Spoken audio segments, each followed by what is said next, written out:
The middle school wrestling's been going on here. We welcome you to the Mitchell High School gym. Governors will finish with a pair of duels. They were supposed to wrestle the Harrisburg Tigers in the first day of the regular season back on December 4th. It didn't happen then. They pushed it all the way to the end of this season instead. Harrisburg met Pierre in the middle here in Mitchell. Governors will wrestle the Mitchell Colonels as scheduled later on this evening at 7 o'clock. They'll take on the Harrisburg Tigers. A couple of big duels to close out the regular season for the Pierre Governors. With Heather Williams back in studio, again, Brian Oakland with play-by-play.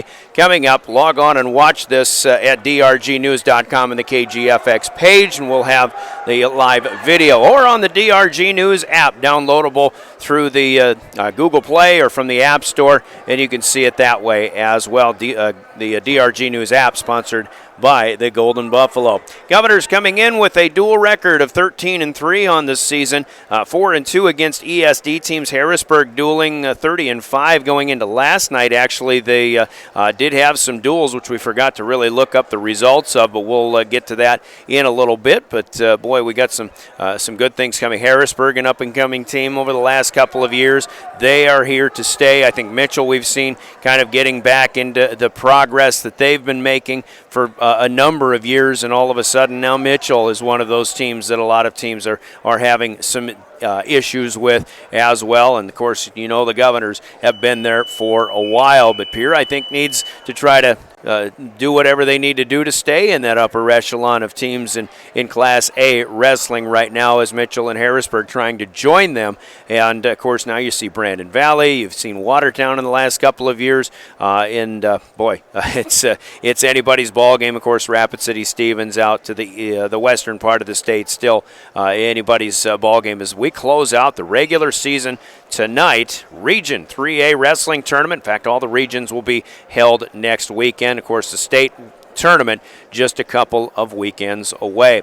We will take an opening 2-minute timeout. We'll come back, talk with Sean Lewis in our Becky Pottsville State Farm pregame show. Sean Lewis, of course, the Governor head coach, as we welcome you once again, the South Dakota State Office of Highway Safety, telling us to buckle up every trip, every time, no matter where we're going or when we're doing that. Buckle up every trip, every time. 2 minutes, and the Becky Pottsville State Farm pregame show opens up with a conversation with the head coach from the Smith Plumbing broadcast booth at the top of the bleacher section of Mitchell High School gym, Mitchell, South Dakota. Smith Plumbing, we'll hear from them as well. You're listening to Pierre Governor Wrestling at KGFX, 1060 AM, 107.1 FM. You're watching it on the KGFX page of drgnews.com.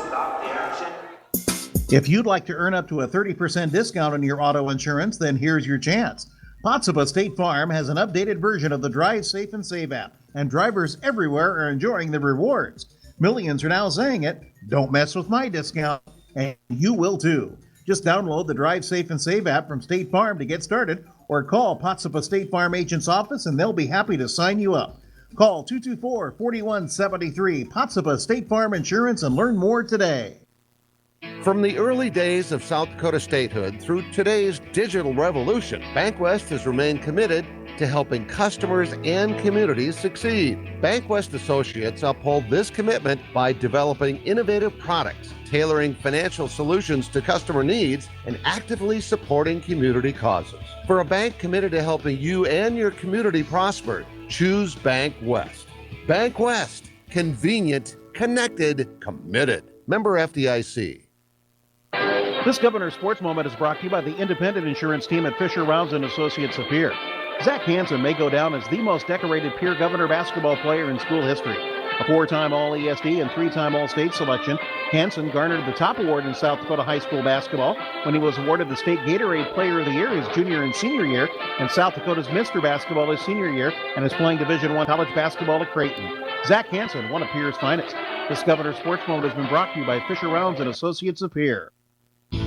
There's an app for everything, including high school sports from the stations of DRG Media Group. Download the DRG News app, brought to you by the Golden Buffalo Casino, from the App Store or Google Play. It takes only a moment, so you'll have it in time for this game. See live and archived video of all games. And when you select your favorite station during the live stream, the video will immediately pop up. See Central South Dakota high school sports on your phone or mobile device with the DRG News app, brought to you by the Golden Buffalo Casino. Download it now at the App Store or Google Play. Time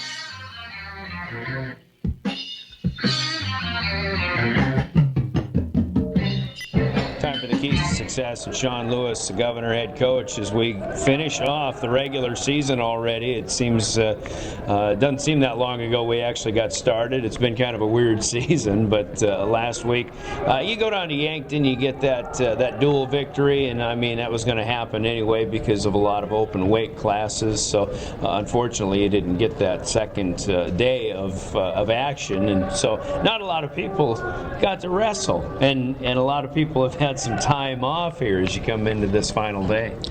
Yeah, our varsity guys, they've had a pretty good stint off here. Our JV turned around after Yankton and went out to Rapid City along with the girls. So, yeah, our varsity guys, besides getting after it in the room, which we've done very regularly, and we've pushed quite a bit this week, they haven't seen some action in a while, so hopefully they're hungry to get back on the mat and perform. Well, and such a great way to finish off the regular season. We always want a good tune-up to go into the region tournament, and duels against teams like Harrisburg and Mitchell, it doesn't get any better.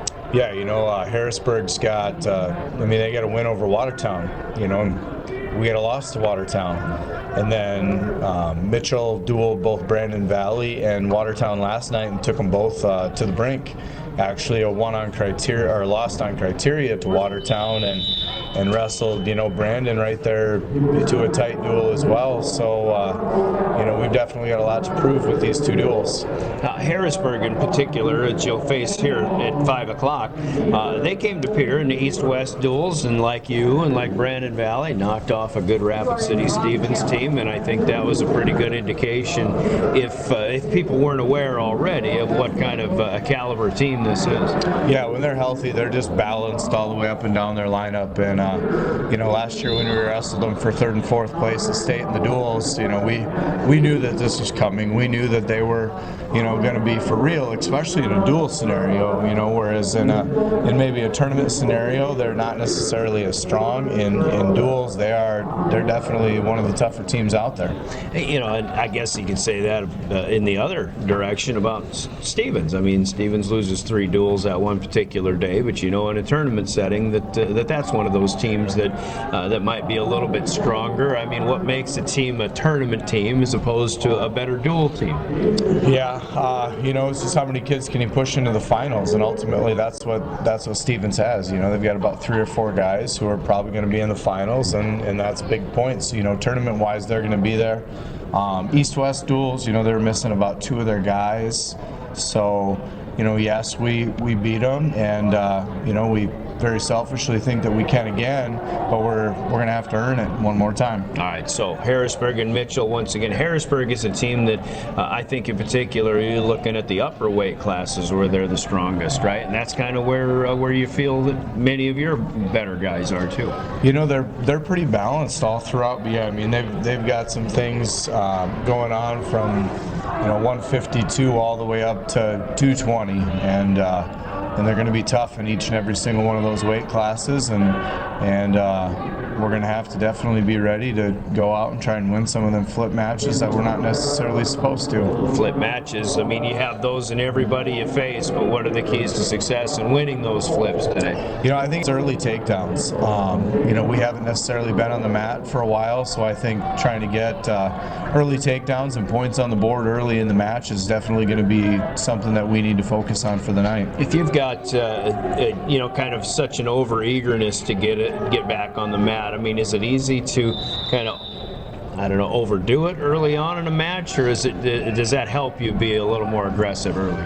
You can. I've seen people go out and definitely overdo it right away, but I just think we need to get into our groove. We need to score points, and then ultimately, kind of Mother Nature kicks in and takes you through the rest. I don't think conditioning is definitely going to be an issue for any of us, them or us right now. This is just the time of the season where that kind of stuff outside of sickness just doesn't really affect wrestling. All right, and then for that Mitchell duel, that's another team that's finally we see Mitchell back into, let's call it prominence here, as they're right up there neck and neck with some of the better teams in the ESD and around the state, and that's going to be a fun one too. It'll definitely be fun. They're, again, another well-balanced team. This is a year for the ESD I was definitely looking forward to, as probably there's 5 of us that are right there screaming at the top, and it's, not just to the ESD, it's, in the state level as well. I think the majority of the teams that you're going to see even in the state dual tournament are going to be ESD teams because of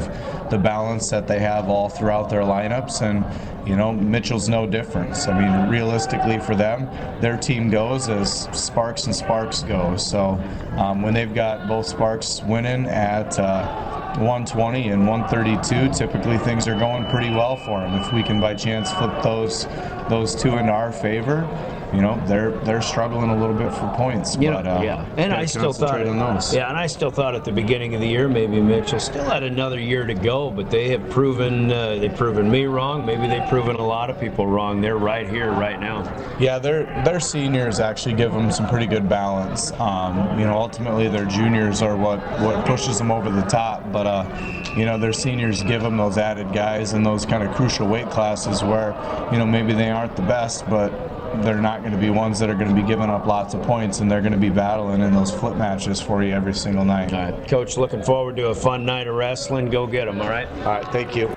That's Sean Lewis, the head coach of the Pierre Governors. Coach's comments, keys to success in our broadcast, are sponsored by Central Dakota Eye Care in Pierre. As we'll hear from them, and we'll also hear from the folks of Envirotech in Pierre, and we are going to have a national anthem. So let's take a 2-minute timeout. We still have starting lineups coming up, and we start wrestling with Pierre and Harrisburg at 5 o'clock. Middle school matches continue to go on for a while for Pierre and Mitchell as well. But a 2-minute break, and we'll be back as this coverage of the Becky Potsdam State Farm pregame show and Governor Wrestling pregame continue. 1060 KGFX online at drgnews.com.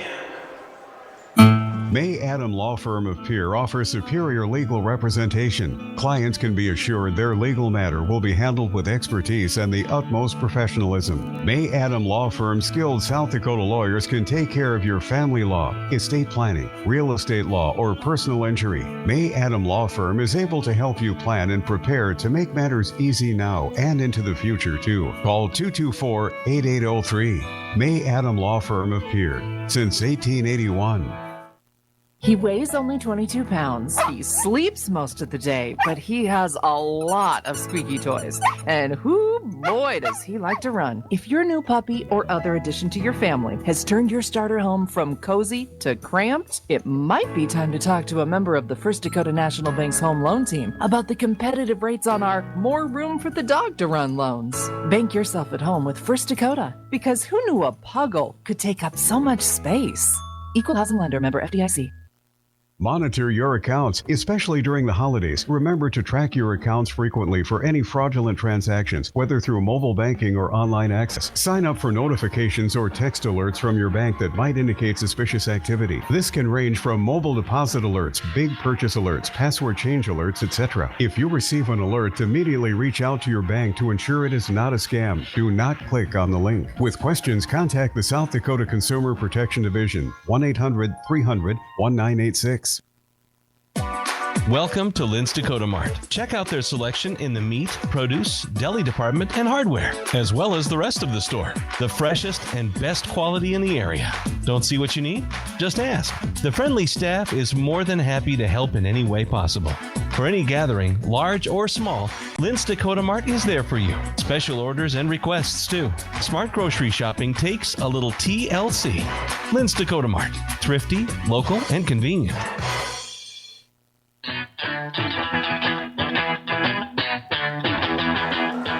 Welcome back to Mitchell. We're in the high school gym where the acoustics can really turn things up a little bit. That's why it's always a good place for high school wrestling. Welcome aboard. Brian Oakland with you, and we are about to get started here. 113-pound weight class is going to be the first as the Governors take on the Harrisburg Tigers. Welcome aboard with Heather Williams in studio. Brian Oakland here.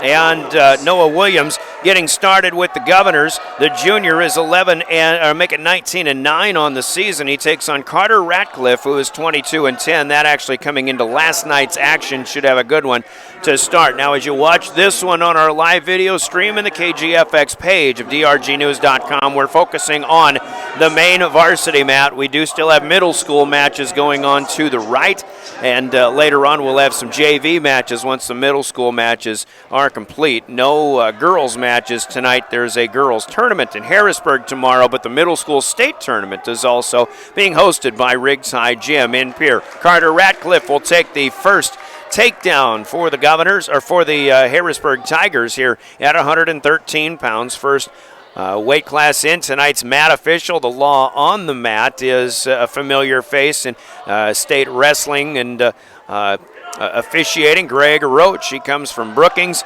always gets the booze, which is a sign of respect and good-natured fun when he goes to the state tournament. How about a reversal here? Noah Williams got Carter Ratcliffe on his back. We've got 40 seconds to wrestle here, first period. Williams was able to stand up out of it.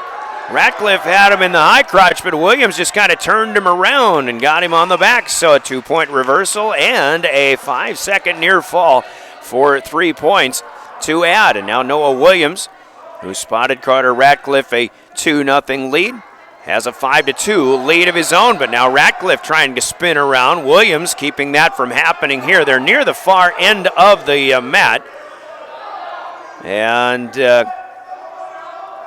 starting to run out of real estate here, but Williams is trying to get Ratcliffe on his back once again. Clock runs out, however, in the first period, and for those watching on the live video stream, you can see the scoreboard clock right in front of us. They've got floor clocks.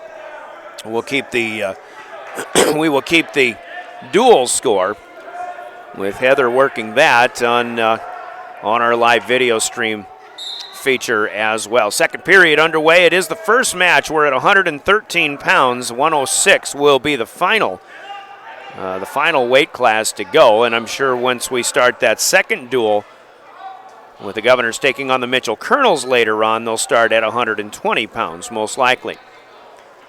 Noah Williams in the down, getting up into the onto his feet as he tries to get Ratcliffe spun down and around again. And he's got an opportunity here as Ratcliffe on his back again. Noah Williams looking very strong here, and he's got a pin to start. And what a way for the Governors to get things going. A win by fall in 2 minutes and 35 seconds, and the Governors will take the first lead over Harrisburg 6-0. Here's the starting lineup for the Governors with Noah Williams at 113. Nate Williams coming up at 120 pounds. Blake Judson, Kaylor Heinman, Chase Sarda wrestles at 138 in place of Hayden Schaefer today. It'll be Tyson Johnson most likely, maybe Trey Lewis at 145. Deegan Huska at 152. Jaden Wiebe at 160 pounds. Lucas Chamberlain 170. Gavin Stotts at 182. Then Jacob Larson at 195.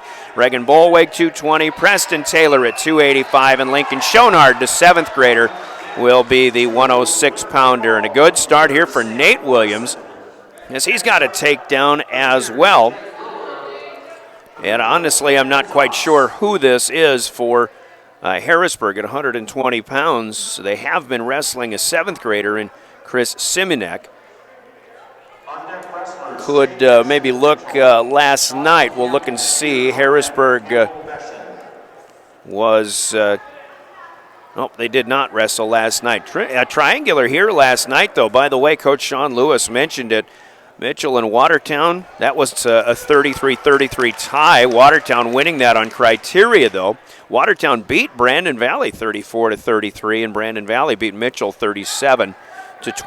Harrisburg wrestlers got a 1-point escape here, but Nate Williams, coming right back. Williams back in the flow in the varsity lineup here. Lost his spot in the roster to freshman Tristan Spencer a couple of weeks ago. Spencer wrestled in the East-West duels when we last covered Governor wrestling here. 6-0 the dual lead, though, for the Governors, who got a win by fall. Now with Harrisburg, and again, not sure if this is the 7th grader Simonek, but pretty even match so far. Williams has a 2-1 lead. Matt Tapper for Mitchell is out ready to tap in 3, 2, and 1, and that's how the first period will come to an end.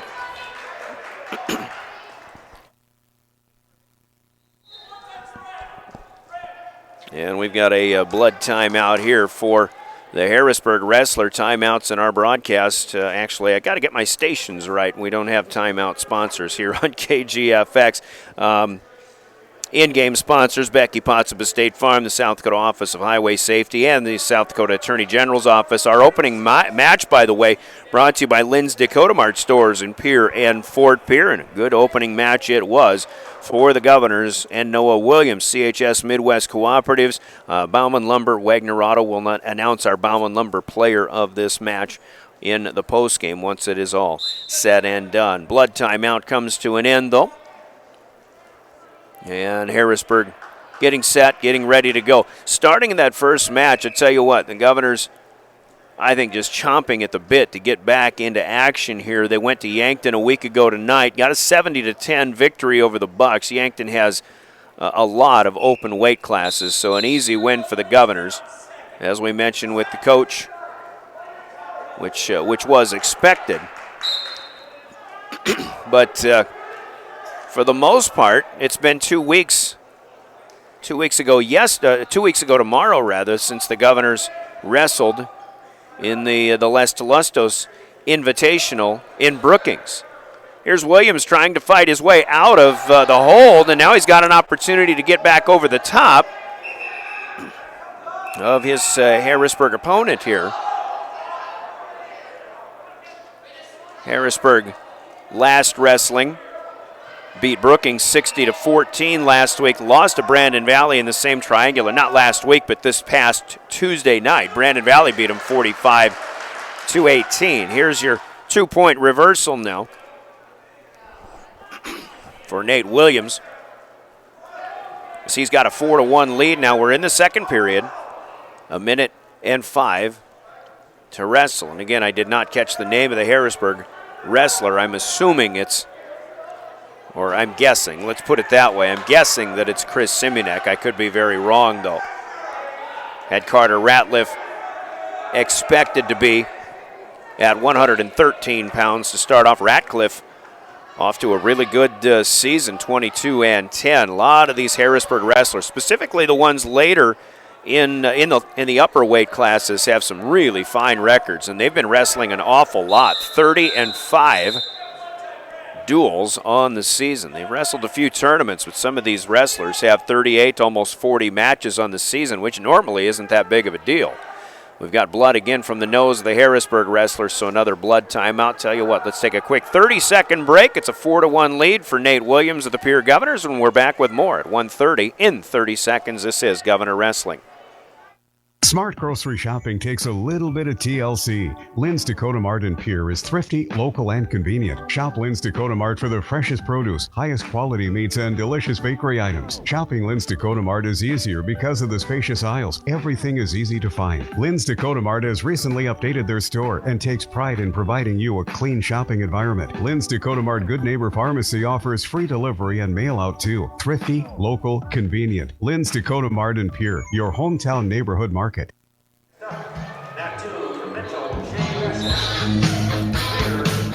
Back at Mitchell High School, Mitchell Middle School actually, with Pierre and Mitchell battling. And I'll tell you what, for so far the middle schoolers have been pretty neck and neck. A lot of even wrestlers. Middle schoolers will wrestle their state tournament at Riggs High Gym this weekend. If we get an opportunity, we'll talk with John Wayne Calda, the leader of the middle school wrestling program. But we're back at it on varsity. 20 seconds to go, and Nate Williams getting Chris Simunek on his back in the cradle here, and seconds are being counted.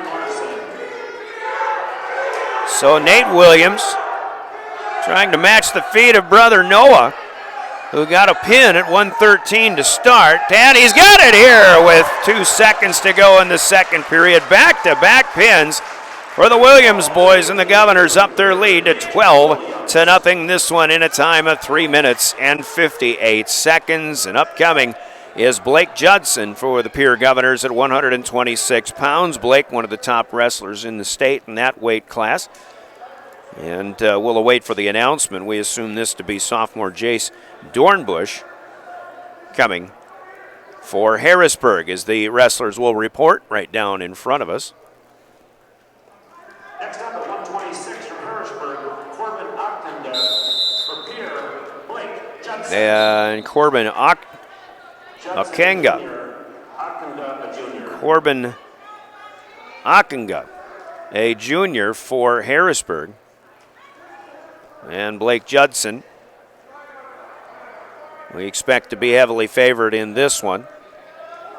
2 pins to start for the Governors. Noah Williams at in 2 minutes and 35 seconds. Nate Williams in 3:58. Tail end of that second period. Here's Judson spinning around, and Akenga battling. Actually, nothing happening there. Still neutral. Judson could not get that takedown to start things off, so he'll have to retool. Trying to quick spin him here, but Akenga has him by the leg, and still nothing happening. Judson looking to get that leg, and well, maybe now if he can. Looked like he was trying to get around the neck. I think he's trying to curl his man over into an opportunity at a cradle. He's got a 2-point takedown now, as Akenga was not able to hang on. Now Judson will work up top. Tried to cross face, not happening there. He's really getting active to try to figure something out. He does have him by the wrist underneath the body here, and that could be a good starting point here for Blake Judson. 12-0. Governors lead the duel. And really, all things considered, what's up for grabs here tonight? Not much for either Pierre or Harrisburg or Mitchell, for that matter. All of these teams now have 2 losses in ESD competition. Brandon Valley and Watertown both with 1 each. Interesting, though, Brandon Valley finishes their conference schedule 7-1 overall with that loss by 1 point to Watertown last night. Watertown, though, is at 6-1, but I have not seen, and I don't believe they have wrestled the Brookings Bobcats this year. Had they wrestled, I'm sure Watertown would have come up on top, but that has not been scheduled for some reason. 2-0 as the first period comes to an end. Blake Judson has his work cut out for him so far against Corbin Akenga, who has not been wrestling varsity a whole heck of a lot so far this year for the Harrisburg Tigers. Judson starts in the down position here in the second period, trying to work his way up, but Akenga keeping him on the mat. You expect Akenga to be wrestling pretty defensively here, just trying to do whatever he can to keep Judson on the mat, maybe not necessarily even try to score so much, just keep him down. But now Judson bridging up on his feet. If he can just break free, Akenga still has him kind of wrapped up, but looks like Judson's in a better opportunity. Now he's out. We saw a stalling warning called on the Harrisburg wrestler at the same time. So a 3-0 lead extended for Judson with that 1-point escape. Minute 10 to go, second period. Neutral. It's a Mitchell decision on the middle school mat to our right. Minute gone by, a minute to go. We're in the second. Blake Judson, 22-2 on the season. Spins around and gets another takedown, his second of the match. He leads Corbin Akenga by the score of 5-0.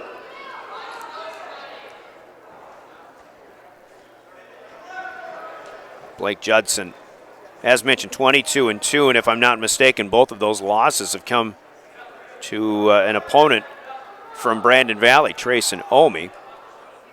One of them in the duel a couple of weeks ago. The first one in the Rapid City Invite, way back at the beginning of the season. Young man's just getting better and better. Still the junior for the Governors. 10 seconds to go, second period, though, and Judson again having a hard time getting any offense done here in this second period. So we'll go to the third.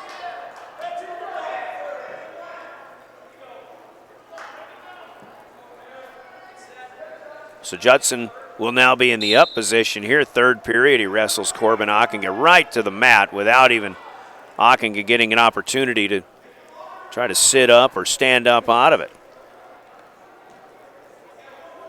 Most everybody masked up here in Mitchell. They've packed it in. You got Mitchell fans, you got Harrisburg fans, Pierre fans, everybody traveling well. And you've got people watching middle school wrestling. You've got couple of big ESD duels, a double duel for the Governors, but only single duels for Harrisburg and for Mitchell, who we will see later on tonight. Judson, there he's got a cradle worked out now, and he's got Okenga rolled back over and on his back. It'll only go for 2 back points, though. That one lasted 3, maybe 4 seconds. Judson leads 7-0. That's the first offense he's been able to generate while in control in this match. Couple of takedowns and an escape before that. Now a minute to go. Still just a decision. Of course, Sean Lewis talks about flip matches. We think this is a flip match, although Judson getting his man flipped again back onto his back, trying to force all that weight up top. In the body frame of Okenga, there's 5 more seconds, there's 3 more points. Now Judson with a major margin here, 10-0, 30 seconds to wrestle, third period. Governors again leading the duel so far, 12-0, back-to-back pins for Noah and for Nate Williams. Judson would still like to get some more, certainly would like to get another pin out of here. Harrisburg has had, I think, some injuries here.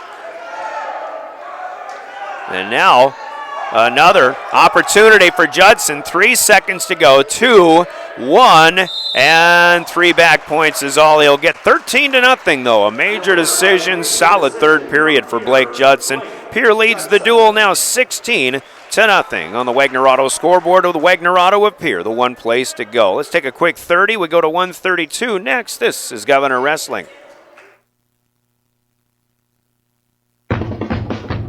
Attention all sports fans, get ready to show off your Pierre Gov spirit. Hi, this is Amy Parsons with American Bank and Trust in Pierre. Contact me to get your Governor's Spirit card today. Every time you make a purchase with your custom green and white debit card, American Bank and Trust will donate money back to the Pierre School District. Spirit card funds have helped purchase items such as a climbing rock wall, transit bus passes, and wobble seats. American Bank and Trust, proud supporter of the Pierre Governors and member FDIC.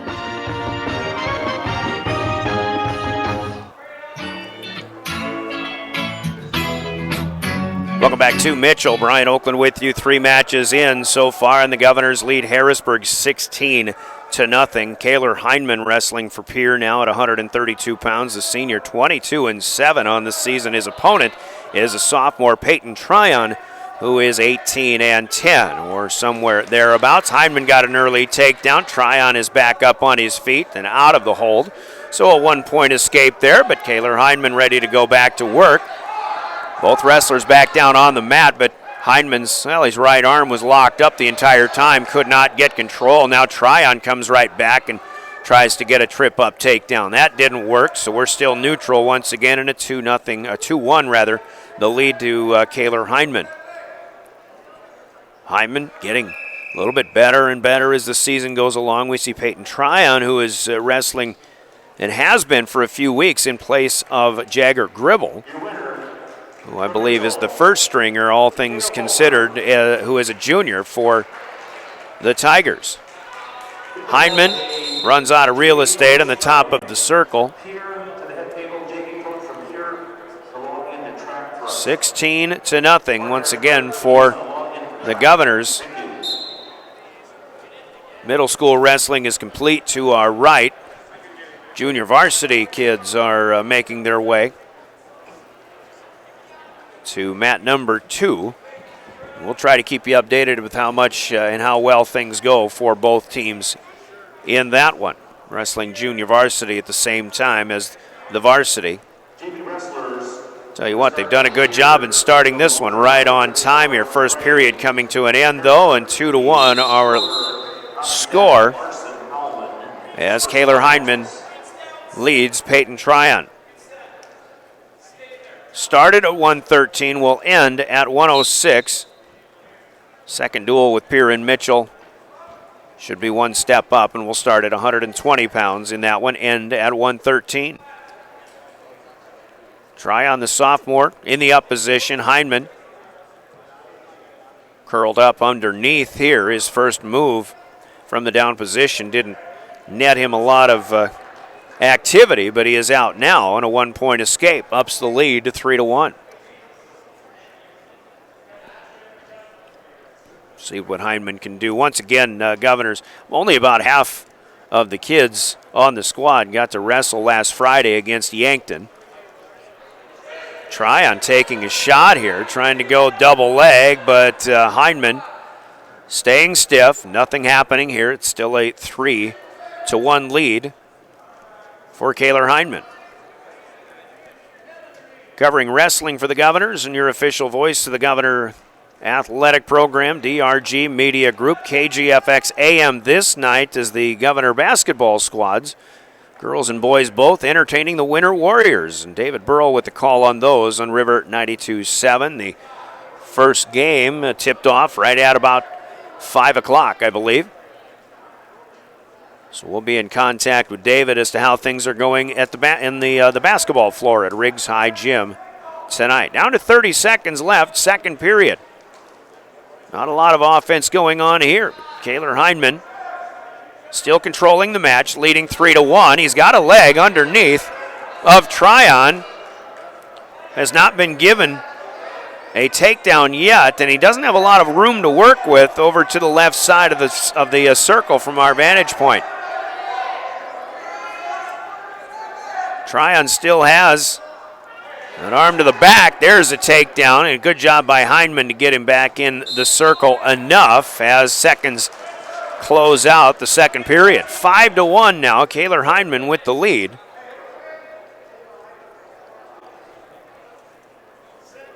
As we mentioned, Harrisburg will be very strong a little bit later, and we have a caution here on the setup for Kaler Heineman. Call it a false start. First caution, you get 2 of those. The third one is a ding against you.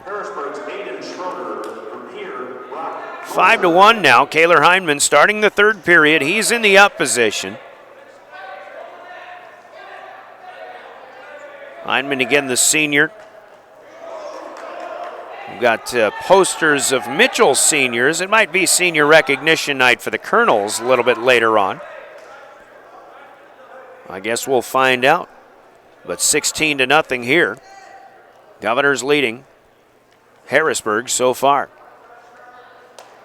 Saw Harrisburg come to the East-West duels. They knocked off Rapid City Stevens, which was a bit of a surprise, even though Stevens was missing a couple of top wrestlers. So Harrisburg I think we saw then and there, and we said that about Mitchell too, but if folks haven't woken up about some of these other teams in the ESD, as Mitchell's coming back to the fold, you got Harrisburg really showing up. Obviously Brandon Valley has risen to the top, where the Governors have been for a while.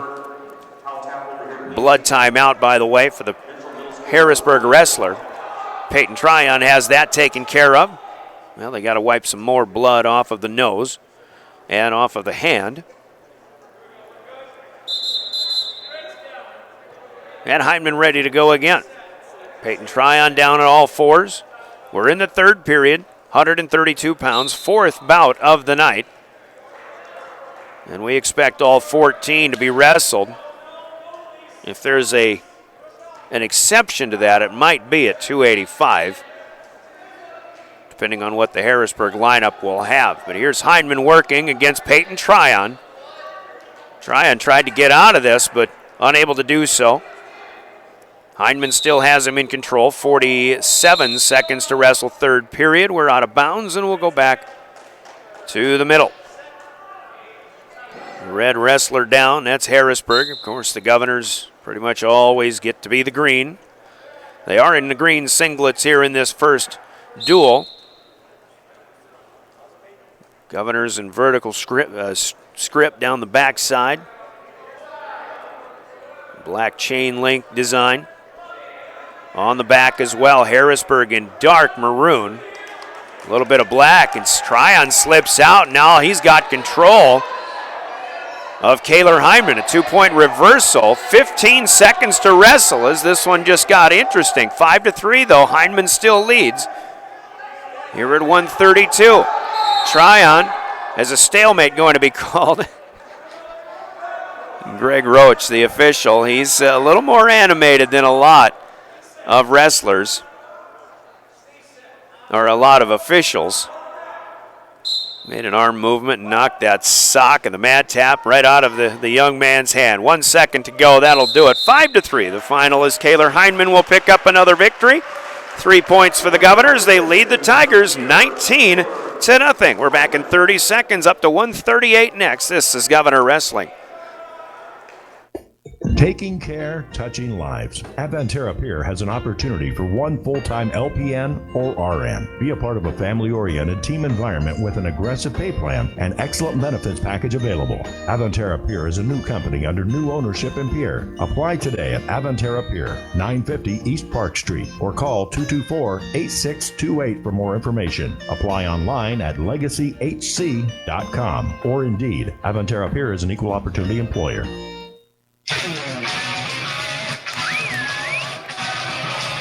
Back in Mitchell, it's Pierre dueling Harrisburg. Bout number 5 brings us to 138 pounds as Chase Sarda has stepped in place of Hayden Schaefer. Schaefer recuperating from a previous injury. Just want to be fresh before the postseason gets going, but it is the sophomore Sarda who's been wrestling well. He's 9-3 so far this season, but he's got a tough opponent, Logan O'Connor, a freshman for the Tigers who's 32-7. O'Connor strikes first with a takedown. With 1:10 to go. Just underway here in the first period at 138. Governors have won the first 4 bouts, though, tonight. And off to a real nice start. This thing really could get interesting, though. Harrisburg, a very deep lineup and talented up and down. But from what we've seen so far for the Governors, it's, again, well, Governor Wrestling fans haven't seen a lot of them in the last 2 weeks. It's kind of nice to get back at it here just in time for the postseason. O'Connor trying to half Nelson, but he's out of bounds, and they'll have to go back to reset. 2-0, Logan O'Connor. Harrisburg, we're seeing a lot of kids tonight that were place finishers in the state tournament. Might give you as much of an idea as we can about some of these. In fact, it's got me thinking about O'Connor. It makes me think I need to look that up. We'll check that out. See how some of these guys did a year ago. 2 weeks from yesterday, today, and tomorrow, the state tournament will be out in Rapid City, Rushmore Plaza Civic Center. The A's will be in the Ice Arena. The Class B state tournament will be separated in the Barnett Arena. That's the main arena of the Rushmore Plaza Civic Center. Of course, we'll be looking in on the Governors for the most part, but reporting on all the Class B action as well. First period done. O'Connor got a takedown, but nothing else. And now is Chase Sarda. Started in the up. O'Connor's got the reversal, and Sarda's on his back. O'Connor in a headlock, or has Sarda in the headlock here. Harrisburg looking to get their first victory of the night. 4-0, the current lead. Back points at least would be pending, but Chase Sarda is pinned. 3 minutes and 32 seconds for Logan O'Connor. The win by fall makes it 19-6. Governors still in front. The scoreboard again from Wagner Auto Company in Pierre, the 1 place to go. South Dakota's oldest auto dealer, and by the way, BS is now on the way from Wagner Auto. So we'll stay here and go up to 145 pounds. I'll let them announce.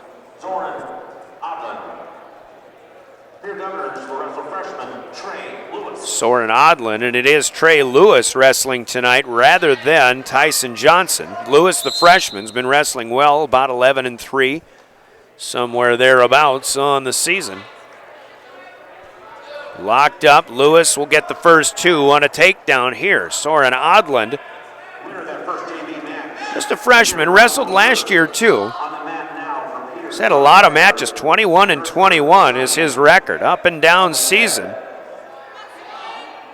Lewis working up high, trying to keep the legs to help keep his control. Legs wrapped around. Odland really doesn't have a lot of room to work. Very tight hold here. JV matches going on. They've got some big fellas on the mat right now. And again, we'll try to keep up to date on those as best we can, but obviously the focus in on the varsity mat to our left. 19-6, Governors lead the Tigers in the duel. Trey Lewis leading Soren Odland 2-0. 35 seconds to go now in our first period, working their way to the edge. And you have to be wary of the whistles here. There are 2 whistles that'll be going on. So, and now they're out of bounds, and they'll come back to the middle. Couple of freshmen going at it here, but you get up in the middle weight classes as a freshman, and 2 kids who could be very strong as they continue to get a little bit bigger in the upcoming years. Trey Lewis having a real good year when given the opportunity for the Governors as Odland tries to spin him around. He's got an opportunity, but he can't get spun as of yet, although Lewis on his back and no change of control here. So a 2-0 lead for Trey Lewis. And I'll tell you what, there's one thing about Greg Roach. When he makes a decision, you know what he's got in mind. And that's one of the things that personally I just love about watching the guy. He does a real good job.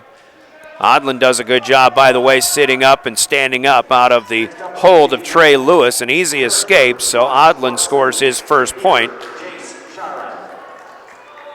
2-1, Trey Lewis still with the lead, 20 seconds in to our second period. Jace Sharon taking the mat for the Governors on the JV side. Another bout between the big boys. Here we're in the middle weights here.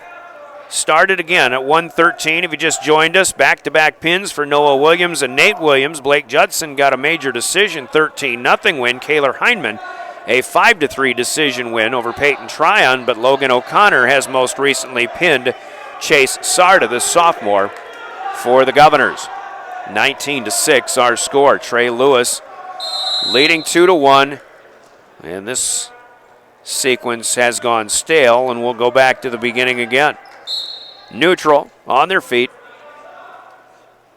Governors in green, Harrisburg, and the dark maroon, black, and gold trim.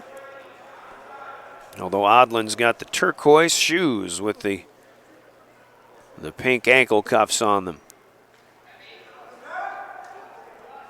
Working down low, Trey Lewis. Odland on his knees. Lewis didn't have anything work out for him there. Odland back up onto his feet. They'll split again.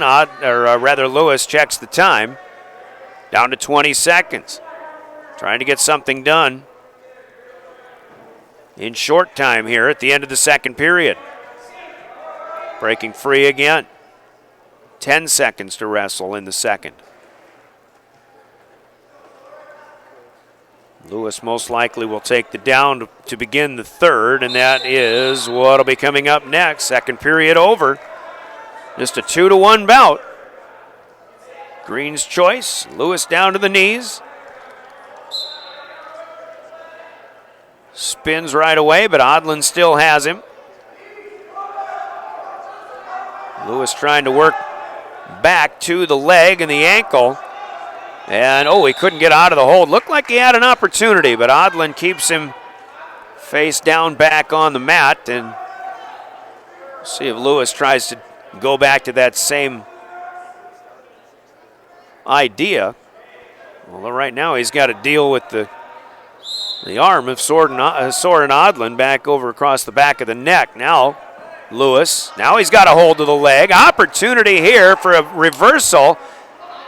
Odland still has the leg underneath, though. Trey Lewis going to have to get clear. Working to grab the hands underneath, though. Not happening yet. There's your reversal, Trey Lewis. A little bit of breathing room on the scoreboard now. Leads 4-1, 1 minute to go. in the third period. Odland face down, now trying to work his way back up. Lewis trying to spin him back down over to the right side. And may have the point of view blocked by the floor timer here, but near the edge and now out of bounds. And a stalling violation, or a warning we should say, will go to Trey Lewis. First and only warning.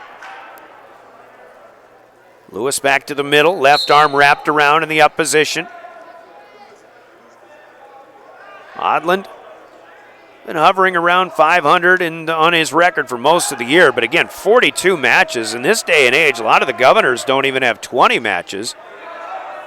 Harrisburg's been wrestling a lot of duels this year, in fact, 35 so far. This was their 36th and final. Trey Lewis in good shape with 10 seconds to go. It looks like he'll get a decision here, and the Governors will win their 5th out of 6 so far to start, and will up the score to 22-6. That's your score as the Governors lead. Let's take a 30-second timeout back at 1:52 when we return with more Pierre Governor Wrestling.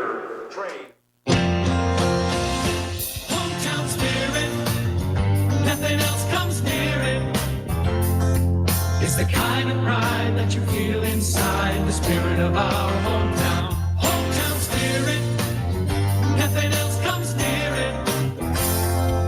Hometown spirit, nothing else comes near it. Owyhee Federal Credit Union, proud to be your hometown credit union since 1955. Federally insured by NCUA.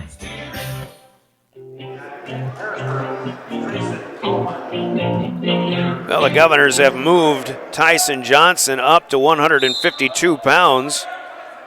And it is Johnson now wrestling Nathan Horrocks, the 152-pound senior for the Harrisburg Tigers. Johnson, second ranked in the state at 145. Trey Lewis with a 4-1 win at 45.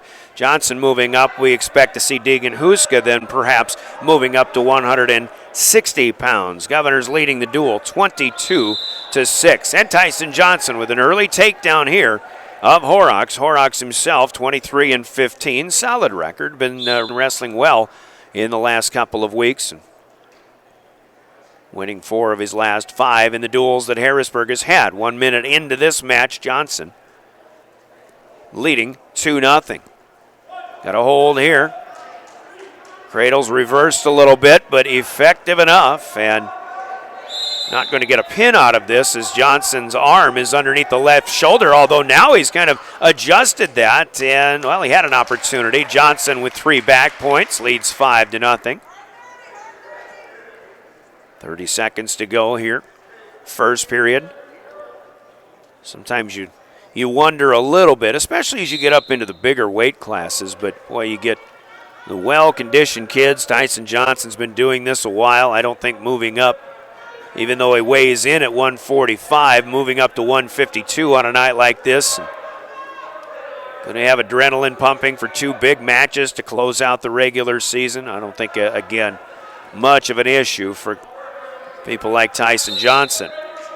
But it's one thing to move up to another weight class that's only 5 or 6 pounds heavier. Johnson, in this case, 7 pounds up. Of course, as you get to the bigger weight classes, then you may be giving away more and more weight. But Johnson up 5-0 as he starts the second period down.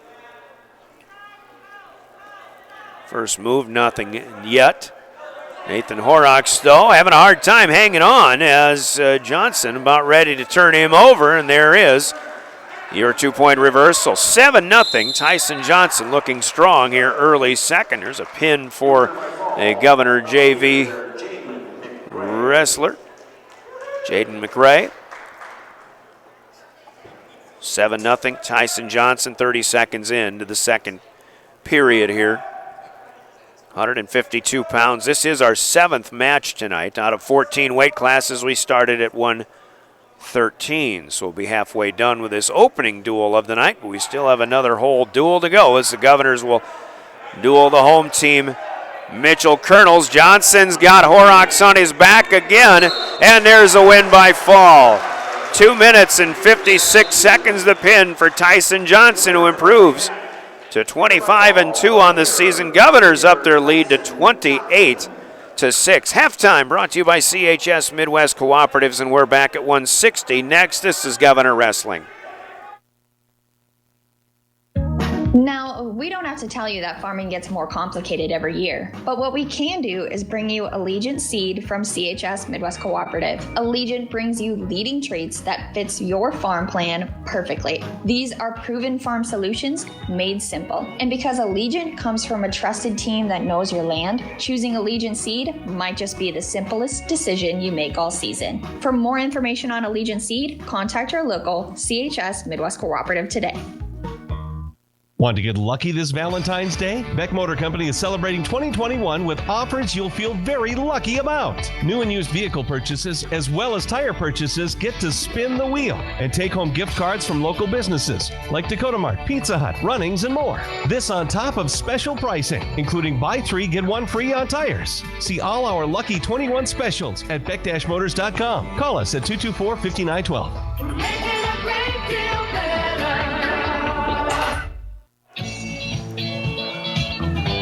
Back in Mitchell is almost a minute into this one. Halftime again brought to you by CHS Midwest Cooperatives in our Governor broadcasts on KGFX.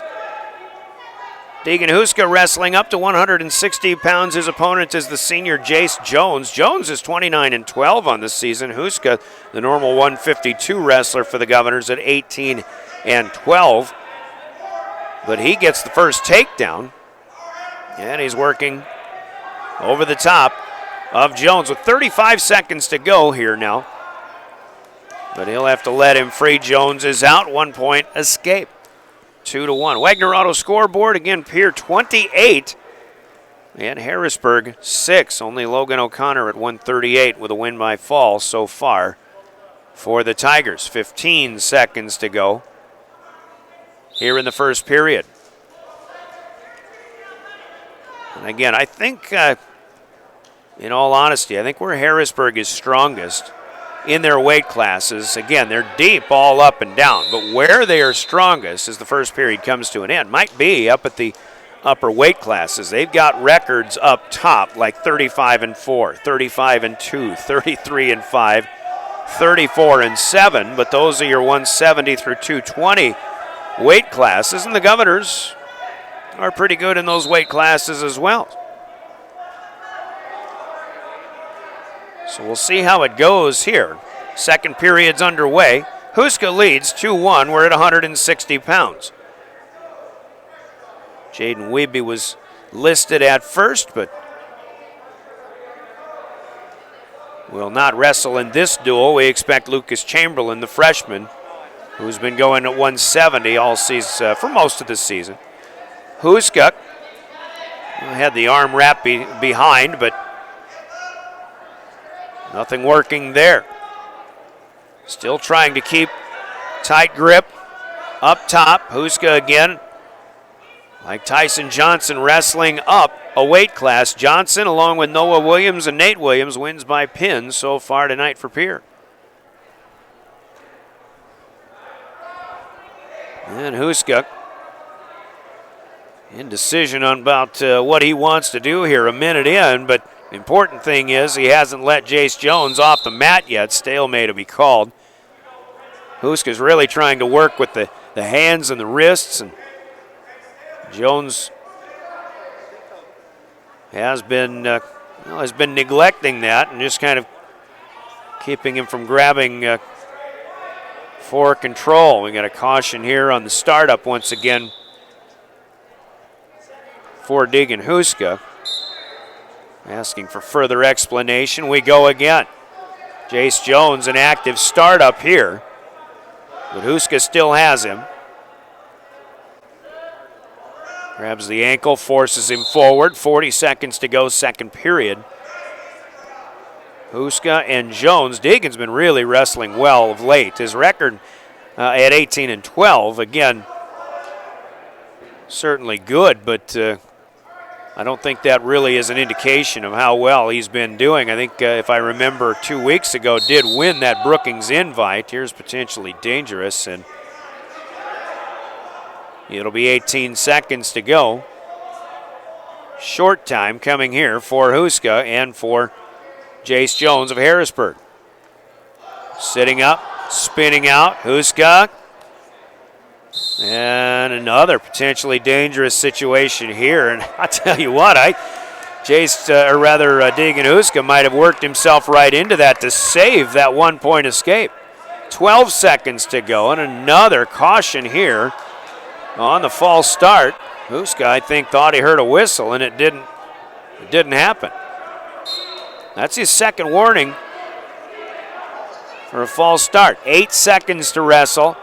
Second period, 2-1. Deegan Huska at 160 pounds leading Jace Jones, and that's what it'll be when we go to the third period here. Jones, with his record, as we mentioned, 29-12, has had a lot of success, but really couldn't get anything done. Couldn't break out of the hold of Huska. Now it's Huska's opportunity to try to get something done. But he is flat on his belly down on the mat.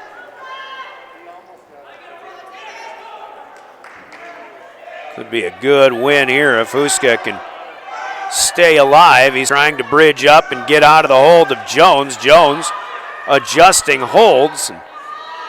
He's in a bit of trouble here. Huska up on his feet, and if he can break free, there it is. It's a 1-point escape. Now Huska, he's coming right back looking for a double leg. 3-1 lead and a 2-point takedown. Makes it 5-1. Boy, Deegan Huska caught Jace Jones off guard. They broke free, but it wasn't more than 1 second that they were separated, that Huska was coming right back at him.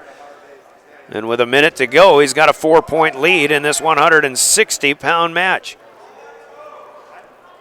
5-1 leading. Governors on top in the duel again, 28-6.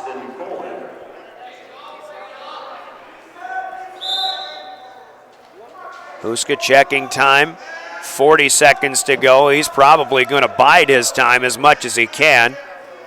Save his energy as long as Jace Jones isn't doing much underneath. Huska will be just fine not doing much on top either.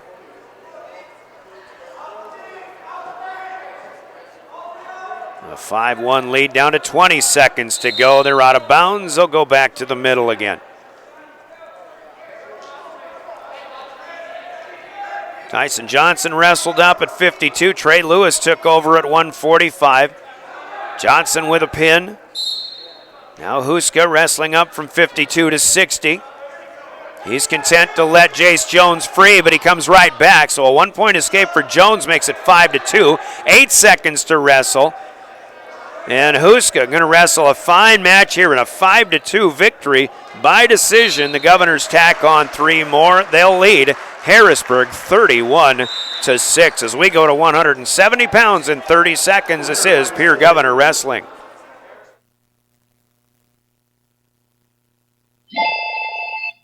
Top of the morning, TMA. This John, may I help you? At TMA, top-notch service begins the moment you call for an appointment. John at TMA believes in customer service and quality work. When you need tires repaired or replaced, TMA is the place to go. Just remember, if it's round, rubber, and rolls, it's at TMA. You can count on TMA for all of your automotive needs, from tires to mufflers to all automotive repairs. Call TMA at 224-6167, and your service begins with... Top of the morning, TMA. This John, may I help you?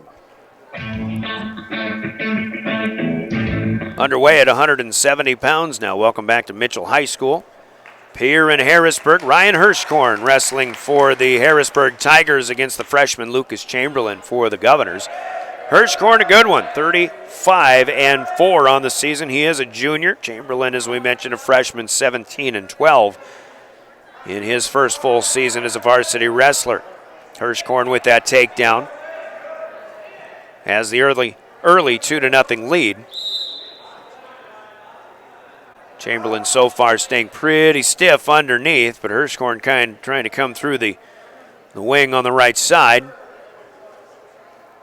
Looking to generate some leverage as Chamberlain trying to keep from being forced over.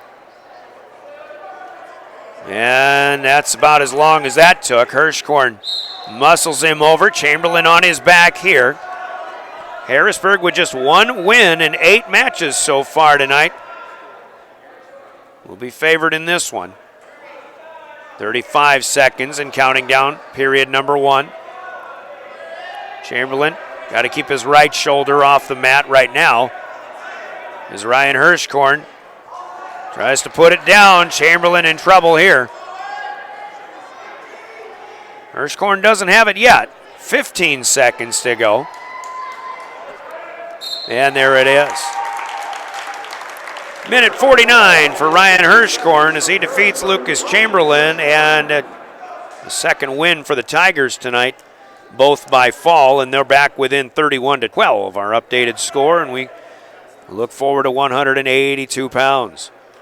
Gavin Stotts coming up for the Governors. 182 pounds, Harrisburg will wrestle senior Gavin Gulbranson of Harrisburg will be the opponent. Now, Gulbranson, you'll remember, if you were with us during the state tournament last year, he is the reigning state champion at 195 pounds. He beat Reagan Bolweg of Pierre in the finals in sudden victory overtime a year ago, and it was a penalty point against Bolweg that was the difference in that match. Gulbranson, state finalist, but Gulbranson gets the takedown here of Gavin Stott, so he strikes first, 2-0, but for whatever reason, Gavin Gulbranson has cut a little weight, and he's back in the 182-pound weight class, and he is currently ranked number 1. A lot of times wrestlers, I think, based on the matchups and who else they have around the state, maybe Gulbranson. Now the coaches probably feel their best bet is with him at 182, or a lot of people like to talk that maybe Gulbranson is trying to dodge somebody else around the state.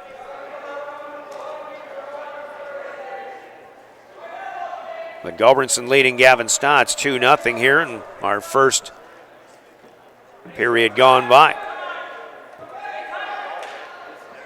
Gavin Stotts obviously having a good year, 22-7 as the sophomore, but he does not have the experience advantage in this one.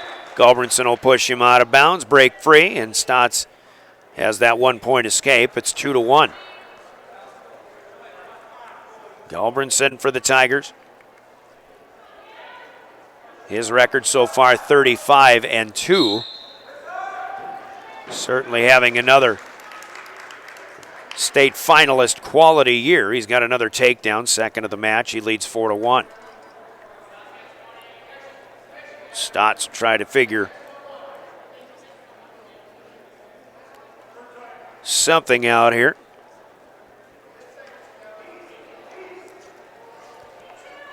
Arm wrapped around underneath. Gulbranson trying to pull it and force it back over. He'll release on that. Doesn't matter. First period comes to an end.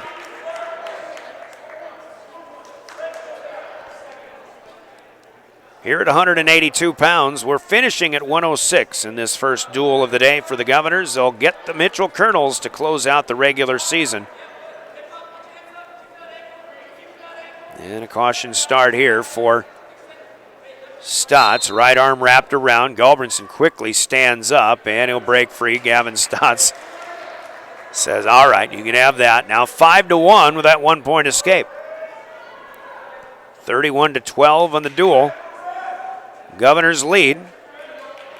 Gulbranson will collect another takedown, and he leads 7-1. This match included, we have 5 matches to go. And Harrisburg still within striking distance mathematically. As far as the overall result of the team scores in the duel are concerned, Gulbranson, again, dropping down to 182. Stotts wanted to be out of it, but was still being controlled on his feet as they go out of bounds. Didn't really give you the Harrisburg starting lineup early on, but their head coach, a good one, Chris Andre, assisted by Anthony Tucker, Tim Johns, Tate Stoffaker. Minute 10 to go, second period. They've got Gulbranson here. Carter Tuntlin we expect at 195 pounds. Aiden Viox is a good one at 220, but that would be the matchup with Reagan Bolweg tonight. Austin Foley with a decision win on the JV mat. Another escape here for Gavin Stotts, his second, but he still trails 7-2. Stotts tries for that one single leg, and Gavin's arms up in the air. That's how he's trying to keep his arms off. Well, I tell you what. Oh, Gavin Gulbranson heard a whistle. Gulbranson heard a whistle from the other mat, and he thought he had Gavin Stotts pinned. He does get 3 back points, but again, another escape. You know, that's the acoustics here in the Mitchell High School gym. This old place, a low ceiling, a loud venue. Another takedown here for Gulbranson. Final seconds of the second period. He'll lead 14-3 as he will go, or we will go to the third. Gulbranson, the senior. Gavin Stotts starting to grow into form here a little bit, but Gulbranson, you can see, a little bit more chiseled, although a lot of people tell me Gavin Stotts is as strong as a bull. It is still under class age. 14-4, an escape to start once again. That's all Stotts has been able to do in this match. Trying to stay aggressive. He comes at Gulbranson. I'll tell you what, that takedown that Gulbranson had, Stotts had that single leg, but Gulbranson, it was like he was just waiting for him, and he spun him right around and put him down, and you can see just how much Gulbranson's been around the block a little bit. There's another takedown here. The lead is 12 in this match, 16-4 for Gavin Gulbranson. It's a major. He'll check the clock or check the time and try to do the math. He'll let him up again, and Gulbranson's starting to think tech fall instead of major decision. A little more than a minute to go here in the third. Leg up high. Gavin Stotts has to spin, take to the mat, but he's out of bounds, and Gulbranson couldn't get this one down. He's not too pleased with himself in that sequence. 58 seconds to go. They're back to the middle again. Gulbranson wrestles him away, pushes him across. That's a takedown. He's quickly back up. Updated score, 18-6. Back to a 12-pointer and another takedown. Gulbranson toying with Gavin Stotts. 20-7 the score here. One more takedown would be a technical fall. Just under a minute to go. Gavin Stotts trying to avoid that as Gulbranson reaches. Stotts has him locked up high. And Gulbranson comes back at him again. He's got the hold, and he's got him down. That'll do it. Technical fall in 182 pounds. Gavin Gulbranson wins it to tack on 5 for the Tigers. It's now 31-17. Let's break for 30 and 195 pounds. Coming up next, you're listening to Pierre Governor Wrestling. Have you looked at your retirement accounts lately and wondered, what are my expenses? Why do I have these holdings? At Renke Gray Wealth Management, our team of advisors will provide an in-depth look at your portfolio and open the doors to these questions. There's no better time than now to review your financial future. Call me, Scott and I, or visit RenkeGray.com and let's get on track today. Securities offered through LPL Financial, member FINRA SIPC. Investment advice offered through GWM Advisors, a registered investment advisor. GWM and Renke Gray Wealth Management are separate entities from LPL Financial. Up to 195 we go as it is Carter Tuntland for the Harrisburg Tigers against Jacob Larson for the Governors. A pair of seniors, Larson 19-7 on the year. Tuntland again, along with the rest of the Harrisburg squad, getting a lot of matches. He's 33-5. Coming into tonight's action, 40 seconds in. Nobody's down to the mat as of yet. Both neutral.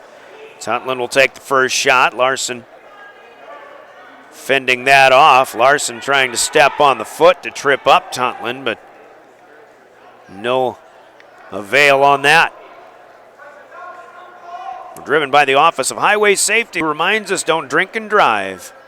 Stay alive. You're listening to Pierre Governor Wrestling on your official voice of the Governors, the stations of DRG Media Group. We are 1060 AM, 107.1 FM, KGFX Pierre.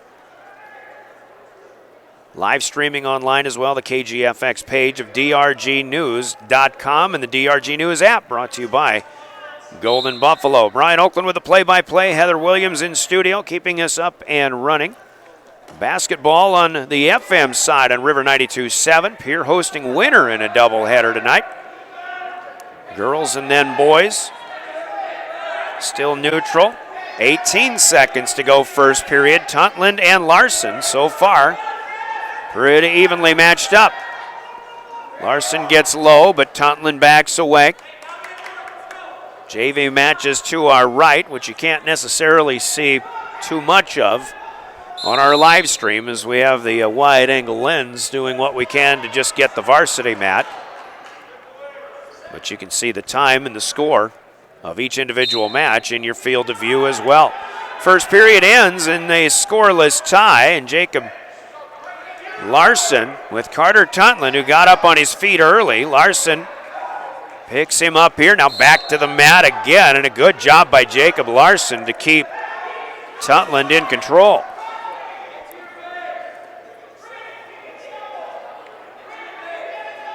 Starting to get to the big fellas here, but we'll go from 285 back to 106 to finish this match. Harrisburg has won the last two, and they've turned a 31-6 deficit into 31-17. A win by fall for Ryan Hirschkorn over Lucas Chamberlain. And also a technical fall for Gavin Gulbranson over Gavin Stotts. Saw a stalling warning to Jacob Larson, but they reset. Now a one-point escape as Carter Tuntland strikes first. He leads 1-0 here, minute 20 to go, second period. And again, it's easy sometimes to get confused if you're hearing a whistle thinking that it's for your bout, but it may not be. Larson looking for his opening. Minute gone by, second period. Seeing a lot of these matches, Pierre and Harrisburg going the distance tonight. We do have 4 or 5 wins. Harrisburg has 2 of them by fall. The Governors with 3. Then you had Gulbranson's tech fall in the third period over Gavin Stotts, which did venture into the final minute. 35 seconds counting down. Larson still hasn't found that opening. We have seen Jacob Larson with some sudden explosive capability, though. So we'll try to be patient with him as we continue to watch this 195-pound match. He trails 1-0.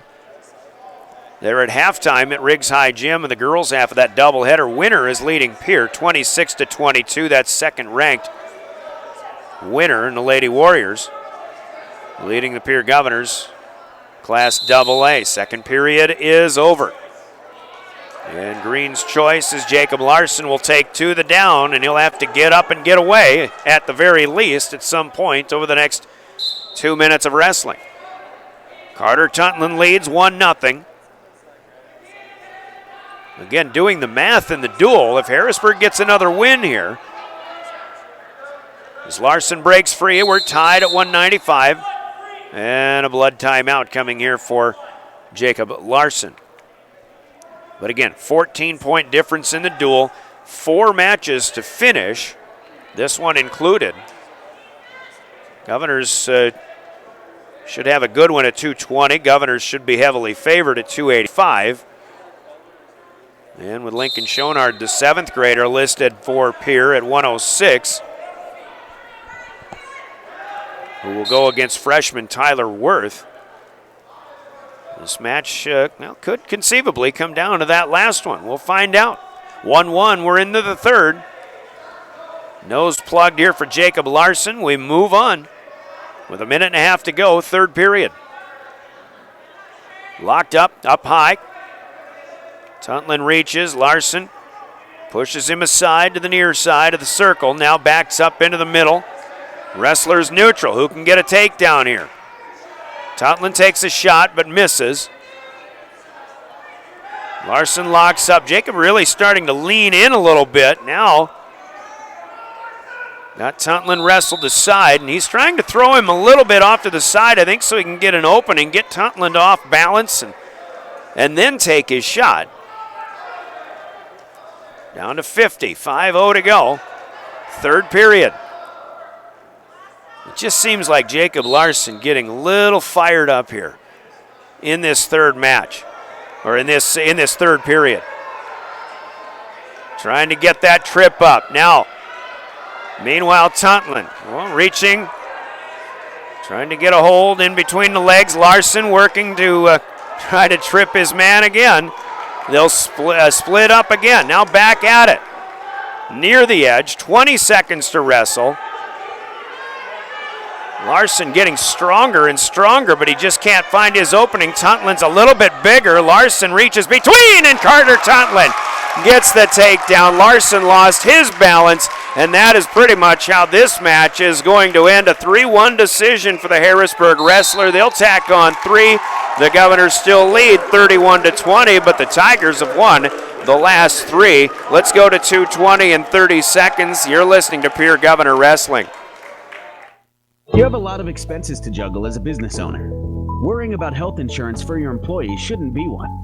Avera Health Plans could save your business up to 30% on health insurance costs without compromising your employees' benefits. You get access to a large network of providers and specialists, as well as 24/7 virtual provider visits with Avera Now. Now that's a deal. We make getting a quote and switching employer plans easy. Call your agent or get a quote at averahealthplans.com/save. Well, we've had some good ones. This might be the best one of the night. Best matchup, pound for pound. Reagan Bollweg against Aiden Viox. Bollweg, the senior for the Governors. Unbeaten at 18-0 on the season. Viox, a good 34-7 mark as a junior. Viox, very talented individual here, but as Bollweg threw him aside, tried for that single leg, didn't get it. They're still on their feet. 40 seconds in here. First period. Governors lead to hit the Tigers 31-20. Bollweg grabbed for the ankle, tried to pull it up off the mat, but Viox fights that off. And Bollweg will try something different. Still on their feet. So we talked about 2 weight classes ago. We saw Gavin Gulbranson, who beat Bollweg in the state finals at 195 a year ago. Bollweg got bigger, of course, maybe bulking up for SDSU football next year, but Gulbranson stayed at 95, but now has cut down to 182. Bollweg tried to throw, but well out of bounds. Back in the middle and a quick grab for the ankle again. Nothing doing. Bollweg against Viox. Viox himself has beaten some of the better wrestlers in 220 in the state of South Dakota this year. Harrisburg and Pierre have not been in the same venue very often. Here's an opportunity. Bollweg trying for a takedown. He did not get it. Tried to keep his toes in, but it just wasn't complete. Back to the middle, 15 seconds to go, first period. Still neutral, and Viox holding his own here, but Bollweg going back at it. Started left, spins right, trying to get around the left side of Viox. Viox still has him by the back of the knee, however. Now Bollweg getting up, and it's Reagan Bollweg who almost got taken down, but the first period, final seconds tick away. So 2 minutes in, no score. And Aiden Viox doing well so far. Bollweg's choice. He'll come to the down position. Sit and a spin. He spun the other way in what it looked like, and he's able to get out. Viox will set him free. Bollweg scores first. 10 seconds in. Second period, 1-0, Reagan Bollweg. 31-20. Bollweg now gets grabbed. Viox got him by a single leg, but Reagan so far strong enough to fight that off. Tyler Shrimp of Pierre with a JV victory, major decision. No control gained yet. Still neutral, and Bollweg leading 1-0 here at 220 pounds. Sizing up Viox again. Viox returning the action. Harrisburg's got to be real excited about what they have here at 220. You've got Carter Tuntland at 195 and Gavin Gulbranson now down to 182. Tuntland actually started the season at 182. He's moved up, and Gavin Gulbranson cutting back down a weight class. Vioxx has been a staple, but he's just been warned for caution here at 220. 55 seconds to go, second period. Harrisburg hasn't had a lot of consistency from the heavyweight class, so the 285. There's a takedown for Bollweg. First of the match, 44 seconds left, second period. Bollweg up 3-0. As Vioxx trying to work his way back up to his feet, Bollweg will reach through, but he'll decide to let him go. He got one takedown. He may get another one here. That's probably what he's thinking. 3-1 now our score. 220 pounds. Pierre leading the Tigers 31-20 on the Wagner Auto scoreboard. BS is coming to the South Dakota's oldest auto dealer, Wagner Auto in Pierre. Bollweg reaching around behind. Boy, he had him, but wasn't quick enough. At least not yet. There's another cradle pin for a JV Governor wrestler, and the second period is done. Chase Sarda with the win over there for the Governors. Bollweg tried another throw, but he was a few seconds too late. It's 3-1. Third period underway. There's another caution. Greg Roach really dinging the Governors here, and it's a lot of times it seems to be the position of their back knee, maybe coming up to the body, and not supposed to do that. So first caution there. Now Brock Mosier on the mat for the Governors. On the JV side of things, Reagan Bollweg meanwhile continues. Minute 45, we're in the third. 3-1, Bollweg leads Aiden Vioxx. Vioxx trying to get his way out of this hold, but Bollweg so strong up top. Very difficult to do when this guy's got you wrapped up. He stays tight. Not a lot happening offensively here in the third, though. Vioxx, who went to the down to start this period, has Bollweg's weight on top of him and trying to do what he can, but Bollweg's got him through that left wing, maybe trying to force him over here. One down, one to go. Minutes, that is, third period. Now, if Bollweg should happen to win this match, even a decision, that would clinch the duel for the Governors. They would take a 14-point lead. Bollweg's got him over, though. Couple of seconds counted. I don't know if it was enough. It was for two. 2 back points. Bollweg leading 5-0. 5-1, rather. Vioxx up on his feet, and a big throw down here. And a penalty point will be counted against Reagan Bollweg. He's fired up. A little too hard on the throwdown for Reagan Bollweg. So Vioxx gets a point to his advantage. Bollweg still leads 5-2. Bollweg walked straight for his coaches over there. You could tell he wasn't too thrilled about that, but now he gets cautioned a second time for the position of the knee coming in the opposition. Still leads 5-2, and I think just walking that out was a big thing for Bollweg as he got right back at it, collected his thoughts. Still leads 5-2. And looks like he'll be able to finish this match off and clinch the duel for the Governors. Lets him free, but still has him by the leg. They're out of bounds. 1 second to go. I think we can call this one a 5-2 victory for Reagan Bollweg. The Governors will lead 34-20 on the scoreboard with 2 weight classes to go. Reagan Bollweg unbeaten, 19-0 on the season. 30 seconds, Preston Taylor and 285 coming up. You're listening to Pierre Governor Wrestling.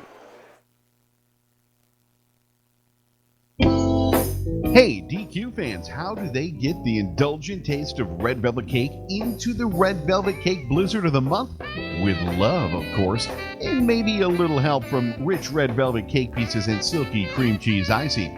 It's like pure love in a cup. So head to DQ for this Be Good V-Day treat. The Red Velvet Cake Blizzard of the Month, only at your DQ. Happy tastes good.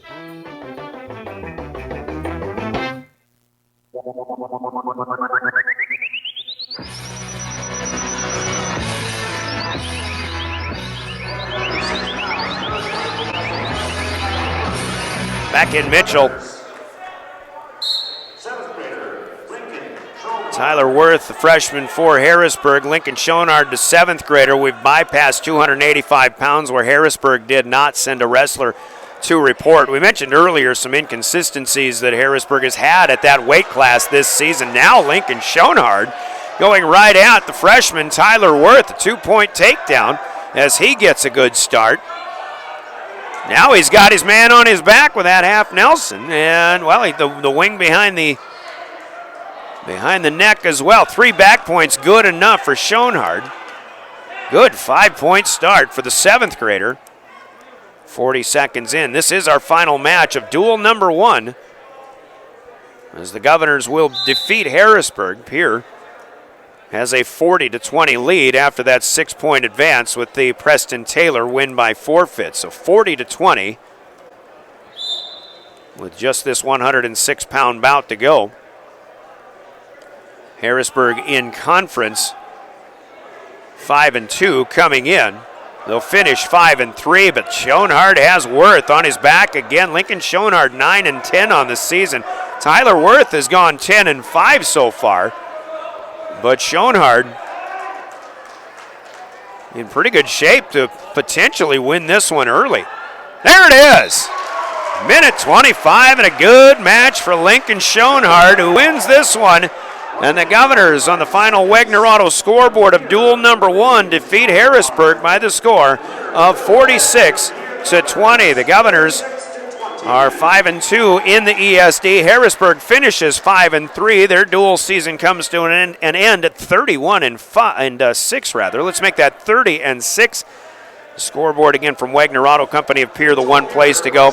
Pierre and Mitchell coming up. And they say that'll start at 6:30, which is in 12 minutes. Let's take a 2-minute timeout. We'll come back with our postgame of duel number 1 as Pierre defeats Harrisburg on KGFX, 1060 AM, 107.1 FM, and the KGFX page of drgnews.com. Gateway Ford Lincoln Toyota is giving you 250 reasons to shop local. When you buy your next vehicle at Gateway, you get 250 Pierre Pride dollars. Use it towards your purchase. Combine it with your tax return to get the ride you want, or spend it at your favorite business in Pierre. 250 Pierre Pride dollars when you buy or lease in February at Gateway Ford Lincoln Toyota, 518 East 2 Avenue in Pierre. Call 605-224-7378 and visit gatewayflt.com. Nobody, and I mean nobody, beats a Gateway deal. Minimum purchase $5,000. Some exclusions apply. See dealer for details. Chances are you're overlooking a big energy thief in your home or commercial building, the garage doors. But Overhead Door Company of Pierre can help stop that energy waste with a full range of insulated, weather-tight garage doors. Their residential garage doors give you insulated performance at an uninsulated price. And their Thermocore insulated steel doors give commercial buildings the energy efficiency they demand today. Find out more. Call Overhead Door Company of Pierre at 1-800-649-9905 and put a stop to the garage door energy thief. Hi, this is Dr. John Rounds of Pierre Physical Therapy and Rehab. I want to thank the community for a successful opening of our private practice physical therapy clinic in 2020. We want to help you reach your goals in 2021. Back pain, knee pain, shoulder pain? No problem. Give me a call at 494-0257 so we can help get you back in motion. Medicare and most major insurance is accepted. Remember, you have a choice where you get your physical therapy, so choose Pierre PT. There's an app for everything, including high school sports from the stations of DRG Media Group. Download the DRG News app, brought to you by the Golden Buffalo Casino, from the App Store or Google Play. It only takes a moment, so you'll have it to replay this game. See live and archived video of all games. And when you select your favorite station during the live stream, the video will immediately pop up. See Central South Dakota high school sports on your phone or mobile device with the DRG News app, brought to you by the Golden Buffalo Casino. Download it now at the App Store or Google Play.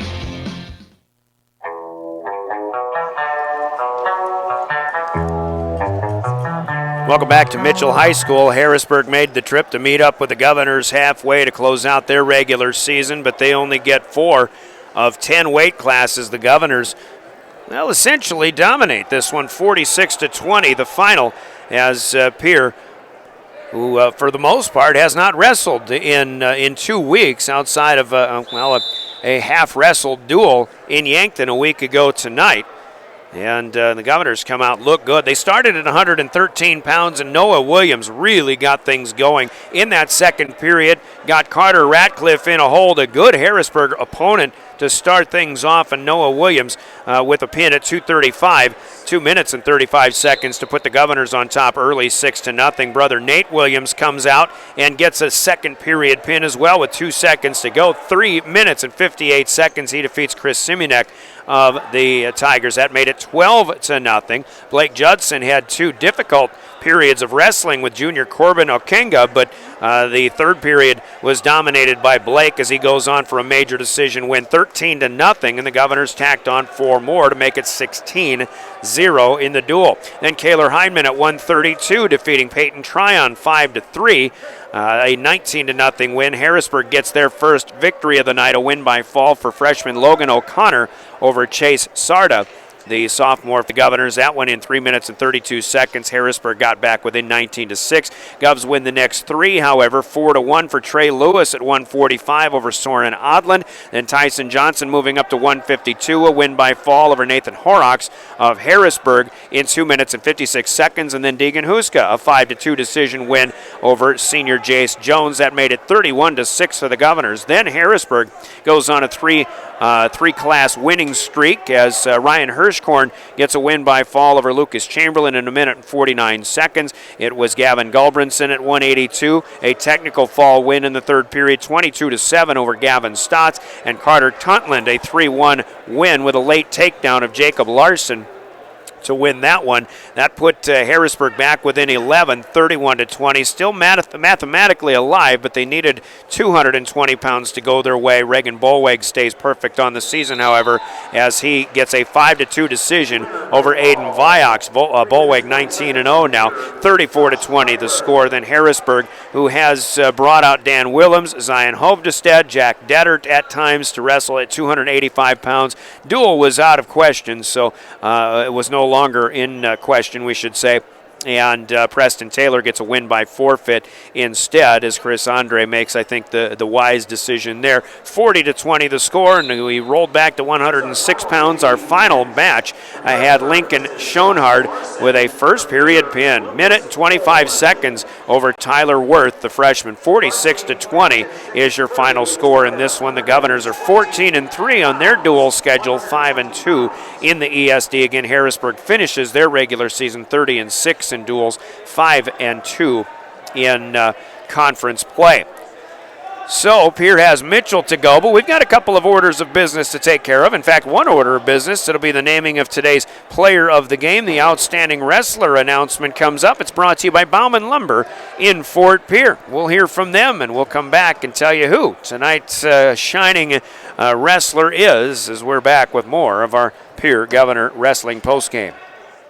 When you need building supplies, there's no need to go anywhere except Bauman Lumber in Fort Pierre. Bauman Lumber is locally owned and offers quality products, expert advice, free estimates, and free local delivery for large or small projects. Whether it's a home improvement project, remodel job, or all new construction, they even welcome special orders. Quality building material and affordable prices for residential or commercial products can be found at Bauman Lumber, 1223 Sale Barn Road in Fort Pierre, or call 223-9762. Bauman Lumber, who has one of the longest continuously single-sponsored softball teams in the city of Pierre. Some guy named Brian Oakland manages it, and they bring us, once again, our player of the game here, KGFX Sports. Boy, there's some candidates for the Governors. Big wins, really. Reagan Bolweg comes in with a big win against a tough opponent. Deegan Huska moving up with a big win. Tyson Johnson a win by fall in 256 over Nathan Horrocks. Nate Williams got a win by fall. Blake Judson also a major decision. Solid win for him. And Lincoln Schoenhard, too, with that win by fall to finish off the match. Excellent match for the 7th grader, but I tell you what, this match to me really got off to a great start when Nate Williams gets a win by fall over Carter Ratcliffe, the sophomore from Harrisburg. And Williams in 2:35 just caught him and literally took advantage, maybe of a mistake, but maybe he made the move on his own and just earned the victory. As Noah Williams, the junior, now 20-9 on the season. He is our first dual player of the game, the outstanding wrestler for the Governors, who gets that win by fall. And the Governors were fired up right off the bat here after even one match of wrestling in 14 weight classes. Noah Williams and the Pierre Governors. Williams, your Bauman Lumber player of the game. So he'll get a T-shirt tonight noting his accomplishments. The Governors defeat Harrisburg 46-20. All that's left is one more duel. They'll take on the home team, Mitchell Colonels, and we've got that still to come. Don't forget, on your way to and from high school wrestling events or any time you drive in winter driving season, slow down, stay alert, drive for the conditions, and buckle up every trip, every time. And don't veer for deer either. That reminder from the South Dakota Office of Highway Safety. That does it for the post game of Pierre and Harrisburg. The Wagner Auto scoreboard has it 46-20. The Governors with a victory. 2-minute break, and we'll begin pregame conversations about Pierre and Mitchell, an old-time ESD duel. Coming up next from the Mitchell High School gym, 1060 KGFX 107.1 on the FM side, also the KGFX page of drgnews.com and the DRG News app, brought to you by Golden Buffalo. This is Pierre Governor Wrestling.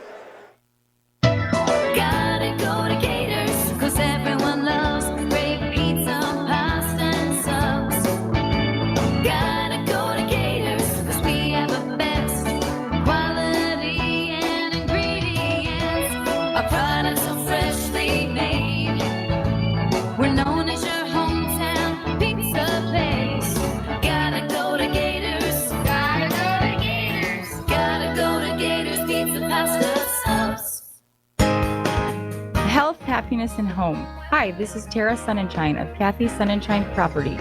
Interest rates continue to be very low. Now is a great time to buy your first home or upgrade to your dream home. The team at Kathy Sunshine Properties can help you meet all your needs. Contact me, Tara Sunshine, at 224-5588 or Tara D at midconetwork.com. I look forward to working with you. If you'd like to earn up to a 30% discount on your auto insurance, then here's your chance. Potsdam State Farm has an updated version of the Drive Safe and Save app, and drivers everywhere are enjoying the rewards. Millions are now saying it, don't mess with my discount, and you will too. Just download the Drive Safe and Save app from State Farm to get started, or call Potsdam State Farm agent's office and they'll be happy to sign you up.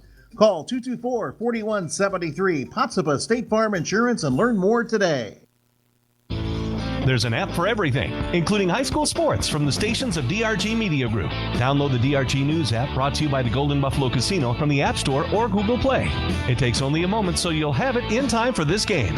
See live and archived video of all games. And when you select your favorite station during the live stream, the video will immediately pop up. See Central South Dakota high school sports on your phone or mobile device with the DRG News app, brought to you by the Golden Buffalo Casino. Download it now at the App Store or Google Play.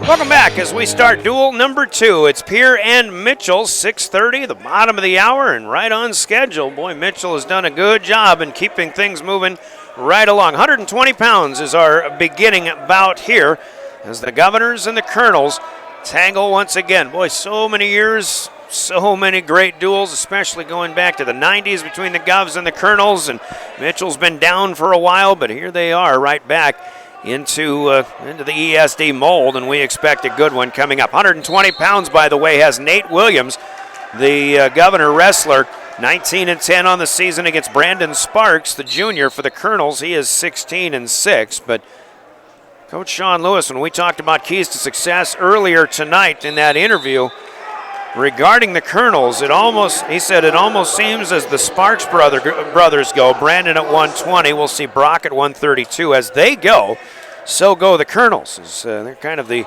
leaders of this squad. Nothing happening with a minute gone by to this point And a stalemate will be called. Nate Williams at a win by fall over his Harrisburg opponent in 3:58. Staying neutral to this point as we're underway, and we expect 14 full weight classes. We only had 13 matches in that first duel. The win for the Governors is Harrisburg stayed open at 285. Pierre won at 46-20.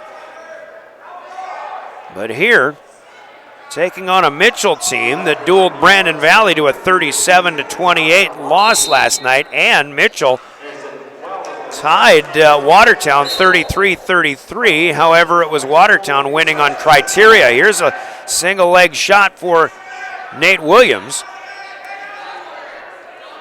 JV matches are done with Pierre and Harrisburg. We'll expect Pierre and Mitchell JV matches to get going here shortly. 10 seconds to go, and Williams strikes first with a 2-0 lead. He's got the takedown to the right edge. He'll check time, and he'll just hold it for 3 more seconds, and we'll go to the second period. Girls and boys doubleheader basketball at Riggs High Gym. The Governors taking on the Winter Warriors. The girls match has second-ranked Class A's Winter leading 46-31 now at the end of 3 quarters of play. It was a 4-point game at halftime, but Winter kind of blowing that one open in the third period. Nate Williams in the down position. Got a good start in that first quarter with the takedown. He leads 2-0, but now Brock Sparks trying to get some offense going.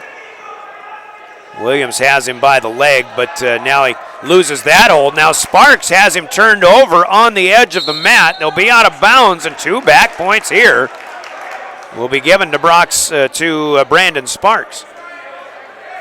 The twins, the juniors, but 2 weight classes separate them. Well, 1 weight class separates them. They're 2 weight classes apart. JV match, first one to go. Jamin McGray of the Governors, who wrestled the first half of the season as a 106-pound varsity wrestler. Wrestled at 113 in Yankton a week ago. 2-2 our score, 1 minute into the second period. Nate Williams and Brandon Sparks. Sparks will lift him up, push him out of bounds over near the Governor bench. Actually, both teams are seated off the mat to the left, the Governors to the far side, Mitchell to the nearer side. Mitchell's head coach is Andy Everson, former Colonel Great. Tom Starr and former Aberdeen Central wrestler Baker Haar are his assistants.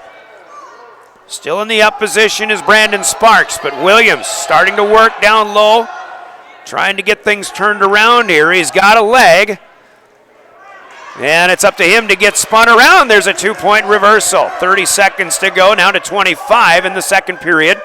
Williams takes the lead at 4-2.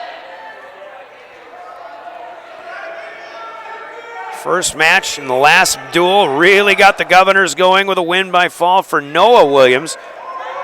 Here Nate trying to get the Governors off to a good start, taking on Brandon Sparks, and now for the Govs too. Now we'll get to that point in a minute. Williams, time's up, second period, no scoring as Sparks was trying to get something done, but it's 4-2, Nate Williams. Now in this duel, you get Pierre and Mitchell. 3 weeks ago, Mitchell hosted their own Jerry Opbrook Invitational. Governors finished second to Rapid City Stevens in that event, but probably saw some Mitchell wrestlers and a good look at them on that particular day. But this is, there's a lot of seeding for next week's Region 3A tournament that could be on the line in a lot of these matches in these in each of these weight classes. Third period underway, Sparks able to walk out of the hold for a 1-point escape. Now, as he comes back trying for a takedown, Sparks in good shape. There it is, and with that, he takes his first lead of the match, 5-4. Williams was up 4-2, now trails by 1. Minute 15 to wrestle, third period. First match here of our second duel of the night. The one that'll finish off the regular season. In fact, for all AA wrestlers, I don't think there's any more wrestling going on duel-wise. Here's a reversal. Williams takes the lead back 6-5. 55 seconds to wrestle. Williams has a cradle, and he's got Sparks on his back. Not for very long. 2 back points, though, will be counted. A big turn of events there for Williams. However, Sparks is going to be given an escape as they end up out of bounds on the near side. So it's 8-6. Williams has the lead over Brandon Sparks. First match we mentioned at 120. We started the last one at 113 by the draw. Sparks has a takedown, almost. Actually hasn't been given it yet. Williams still has him by the leg underneath. There's a takedown. Control lost. What little control Williams had. 8-8. We've got a tie. Under 20 seconds to wrestle.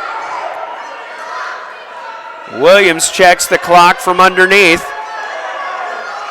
Yes, he tries to kick Sparks away. Down to 5. This one looks like it'll be destined for overtime.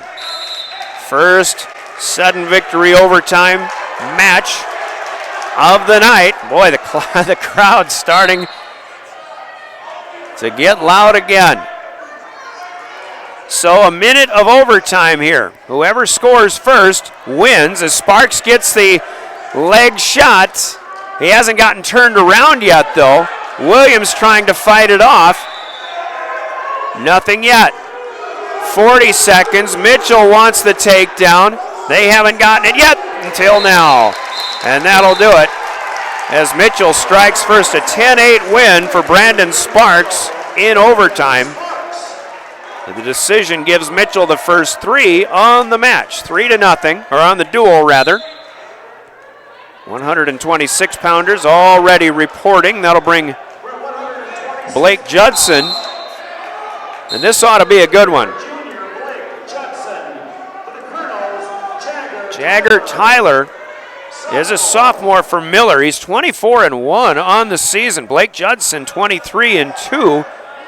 I don't believe these two have met yet. We mentioned in the last duel that Judson has 2 losses on the year, both of them to Trace and Omi of Brandon Valley. Tyler, a former Wagner Red Raider, he and his family transferred to Mitchell this year. His mother, Amy, became an assistant volleyball coach under Deb Thill. Amy was a longtime volleyball coach down south at Wagner herself. A couple of state champions there, too. Jaggers got some blood from the nose, so we'll have a blood timeout to the Mitchell wrestler. We're just underway at 126 pounds. Let's take a quick 30-second break. This is Pierre Governor Wrestling.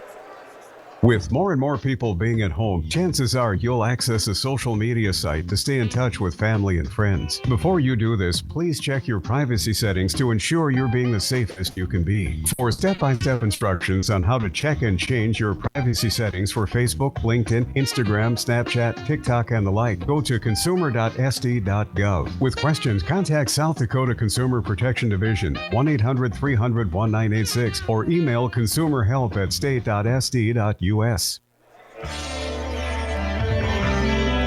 Back in Mitchell, second match, still in the first period, a minute to go. Jagger Tyler and Blake Judson combined. These two wrestlers are 47-3 on the season. Actually, that's with Tyler.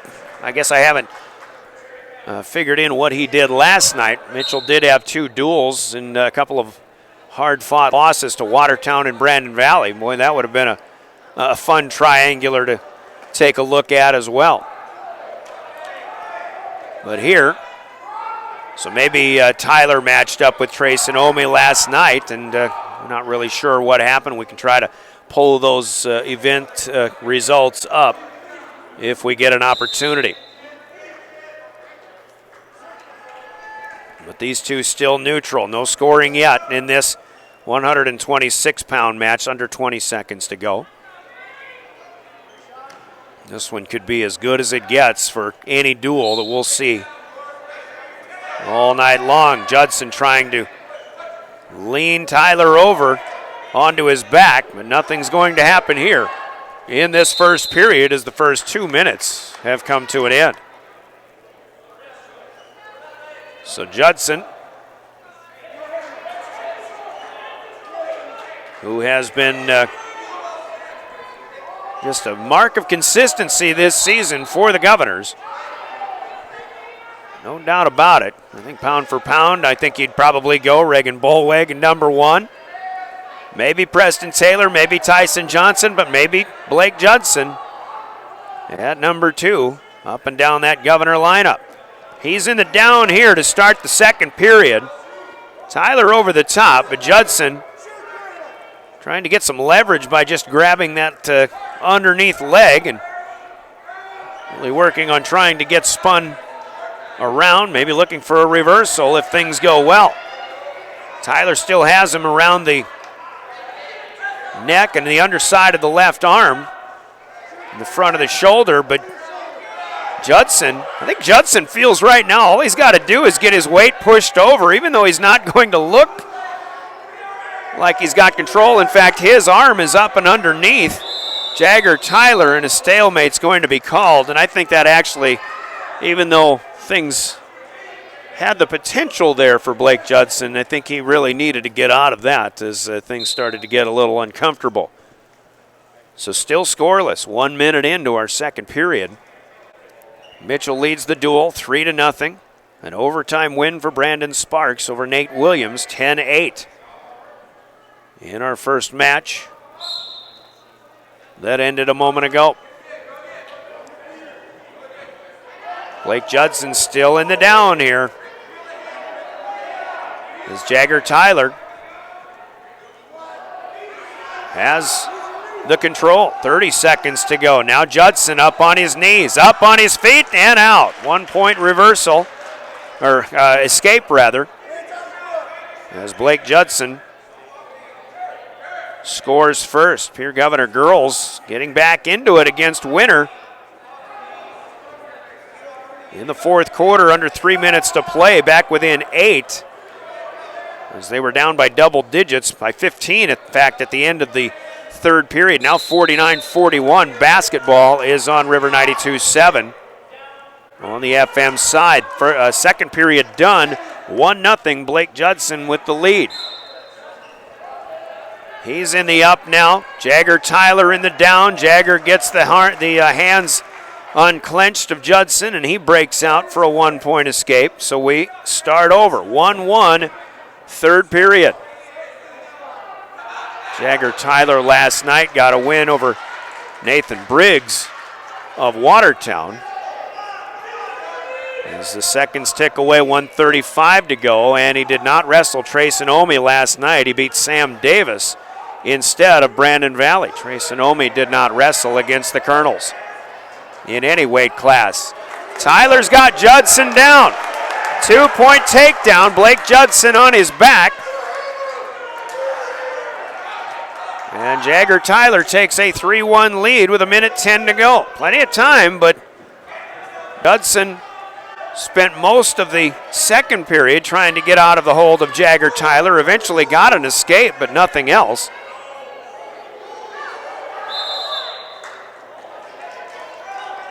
And now, see how much Blake Judson has left in the tank. He slips out and he gets the reversal. So we're tied again. 45 seconds to go. 3-3 here at 126 pounds. Judson had a quick check at the time here. Now can he keep control, and can he get some offense going with 30 seconds to go? It's a big hold here. Time running short, under 20 seconds now. As Judson,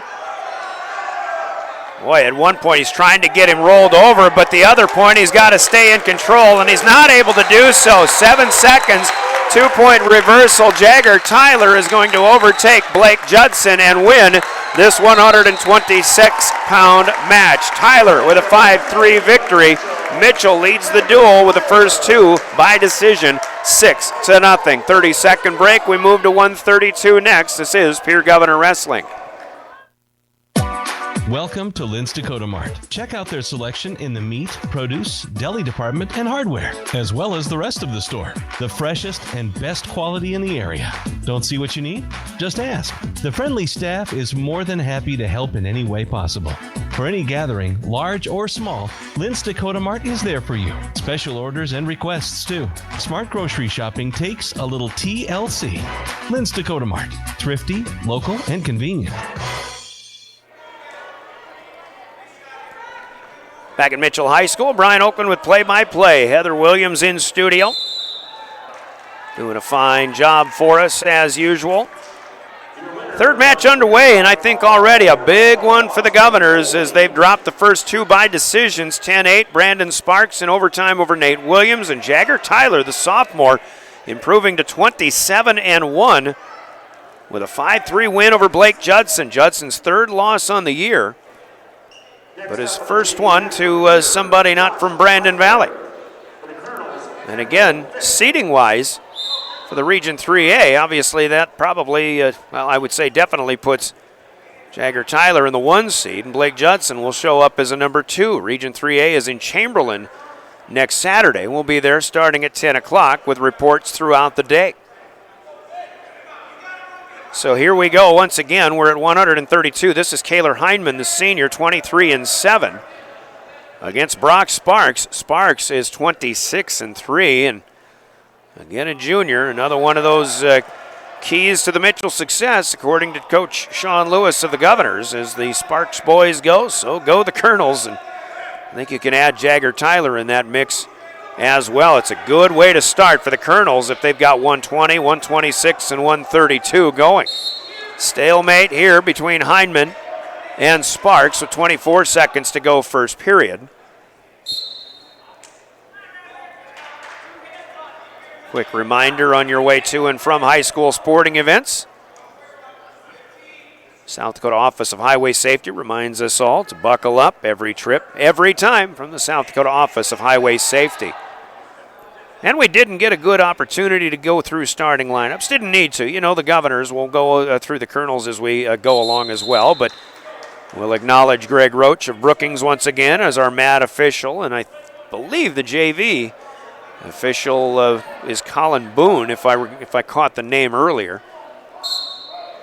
He did some middle school matches. We had another Mitchell young man doing middle school matches as well.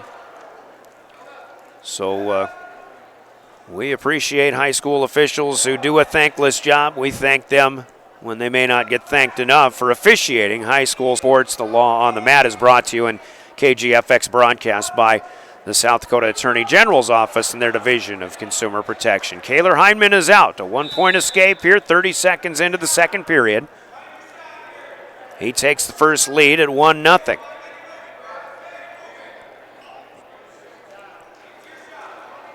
Final night of the regular season. High school wrestling, you've got Mitchell on top, 6-0 in the duel. 2 matches down, this one included with 12 to go.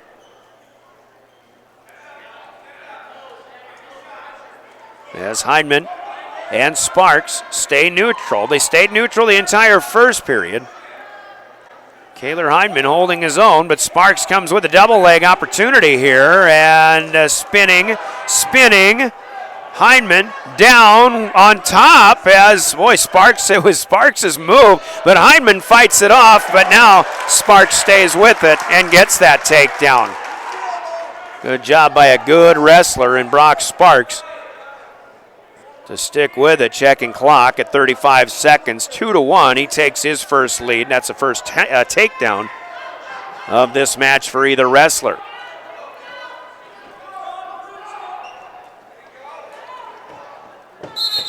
And out of bounds they'll go on the bottom of our circle here.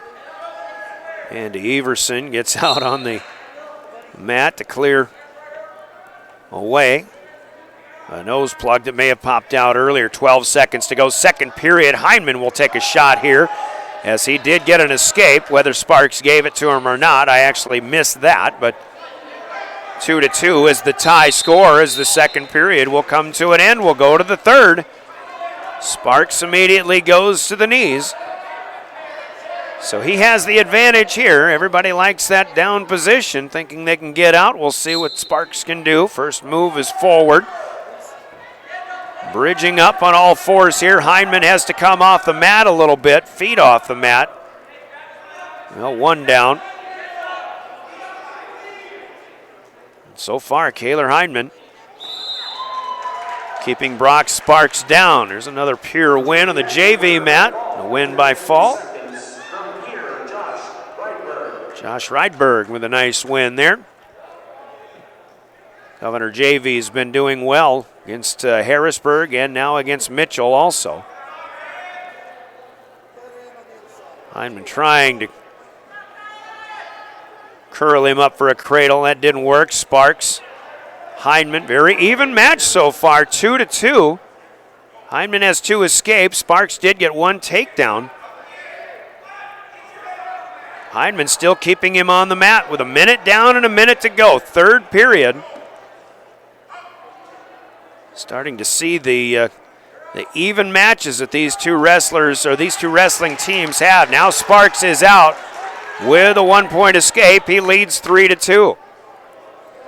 45 seconds to go. Another shot taken as Sparks gets in low. Hindman may not, I think Hindman was waiting for his turn, but Sparks found an opening instead. And stalemate will be called. 31 seconds to go. They'll start over. Neutral in the middle.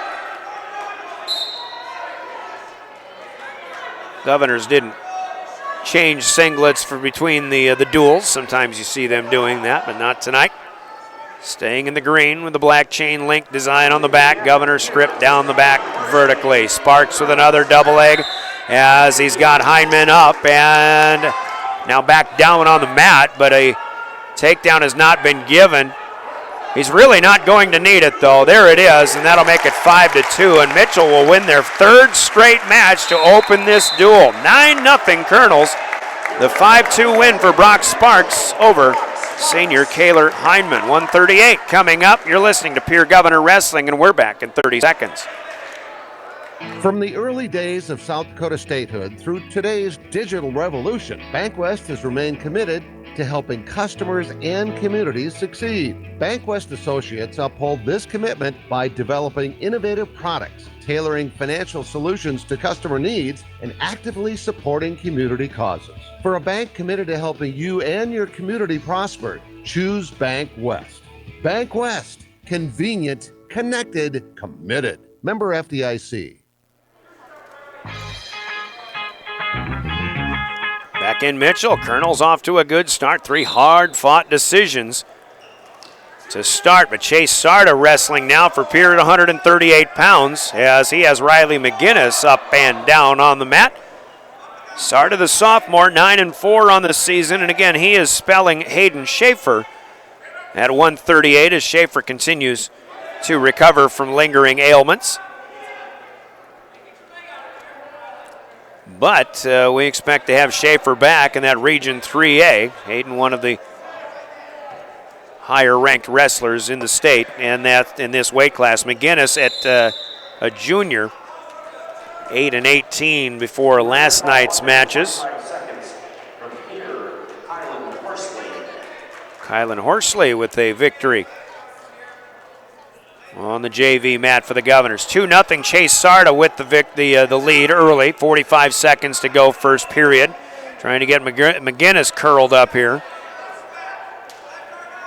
Riley McGinnis, presumably the younger brother of Ryan McGinnis, who finished a stellar career for Mitchell a year ago, but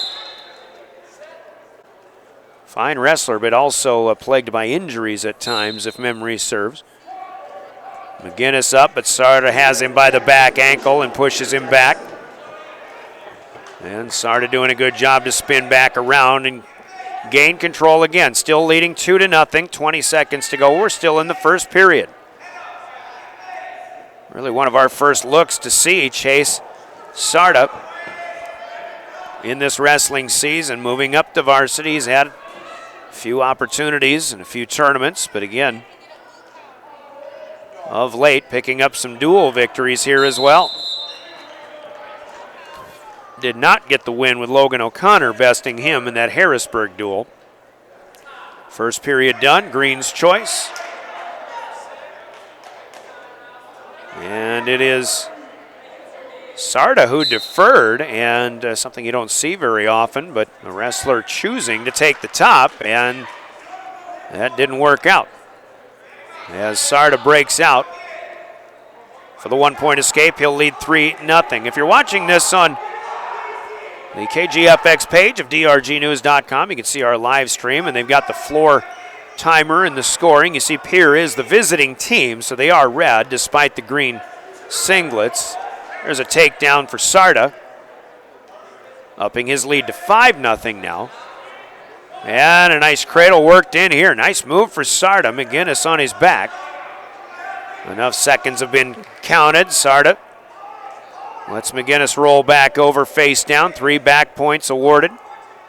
Actually, it was only given 2. So it is 7-0. Sarda having himself a pretty good match. Governor's lost 3 straight weight classes to Harrisburg up in the upper weights at 170, 182, and 195. In that first duel, now they've lost 3 in a row here as Mitchell with 3 decisions to get things going in this second duel. 9-0 our score on the duel. Colonels with the lead. 35 seconds to go, but Chase Sarda in pretty good shape as we work through the second period. Down to 30. Now trying to push that wing over here, but with the legs coming over the top, really not a lot of leverage on that effort by Sarda. 12, 11, down to 10 to go. Second period, 7-0 Sarda in the lead. And that's how this one is going to come to an end for now, but another 2-minute period still to go. There's another win by fall for the Governors on the JV mat. So Mitchell doing well in the varsity ranks, but still a little inexperienced in the JV. Jackson Ducheneau with a victory. Governor Wrestling Room has been full for a lot of years, and more. Good things still to come. But again, we're seeing teams like Harrisburg and like Mitchell, who are now coming back, joining Pierre near the top. Nice throw, Chase Sarda. He's got McGinnis on the mat for the second time. He leads 9-0. He's looking for more. He's looking for a quick finish if he can, and he's got a lot of time. Minute 20 to go. This could be a good springboard for the Governors if they can get the win by stick here. Sarda trying to hold. McGinnis kind of rolled right into Sarda's favor, it seems, but that left shoulder is not down yet. And I don't know if Sarda's got the room to put it down yet. Trying to use the legs and the strength to get that pin. There it is. Took a while, but Chase Sarda gets it in a time of 5 minutes and 6 seconds. That's a big 6 points for the Governors as they're back within 3 on the Wagner-Auto scoreboard. Mitchell 9, Governors 6. As Wagner-Auto, the 1 place to go. BS is coming. So we'll go to 145 pounds. Tyson Johnson will wrestle his customary weight class here, it appears. Trey Lewis did the honors against Harrisburg. Connor Thielen is the presumed Mitchell wrestler.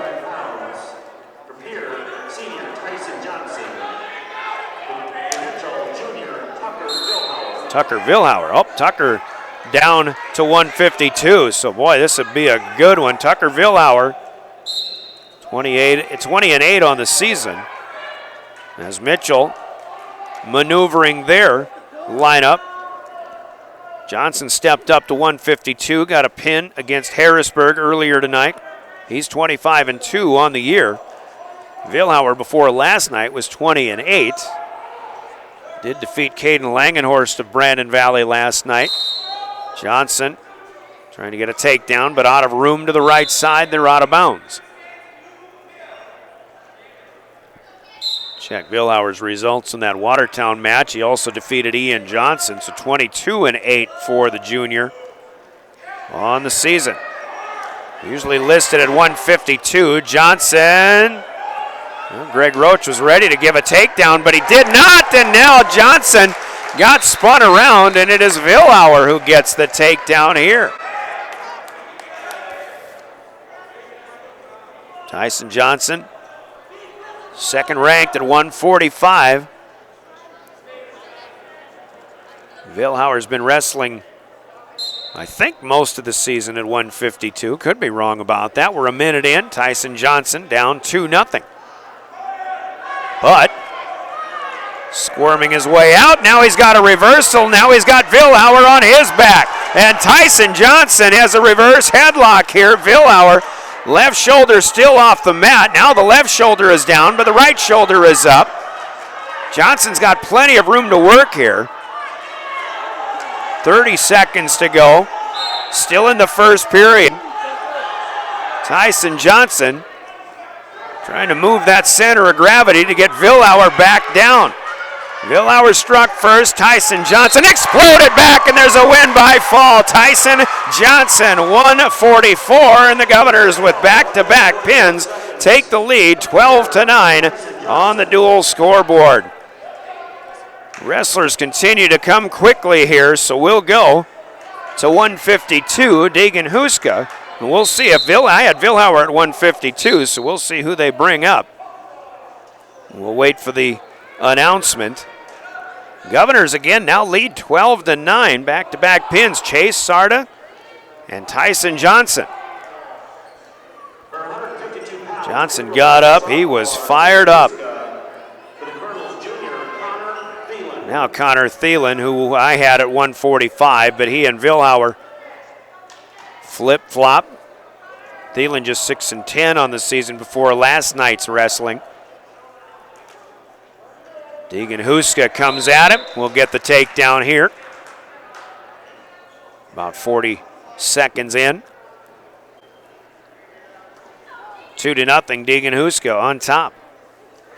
Talking about Region 3A, once again, both of these teams will be there at the Chamberlain Armory, as will we. Next Saturday, 10 o'clock start time. We'll cover Region 3A, and we'll cover also, with the help of TrackWrestling.com, we'll take a look at other regions that feature area teams. Stanley County Buffaloes, Region 4B, they actually will host at Parkview Gym. So if you don't want to hit the road, but you want some wrestling in your Saturday next weekend, head to Parkview Gym and watch some good Region 4B action.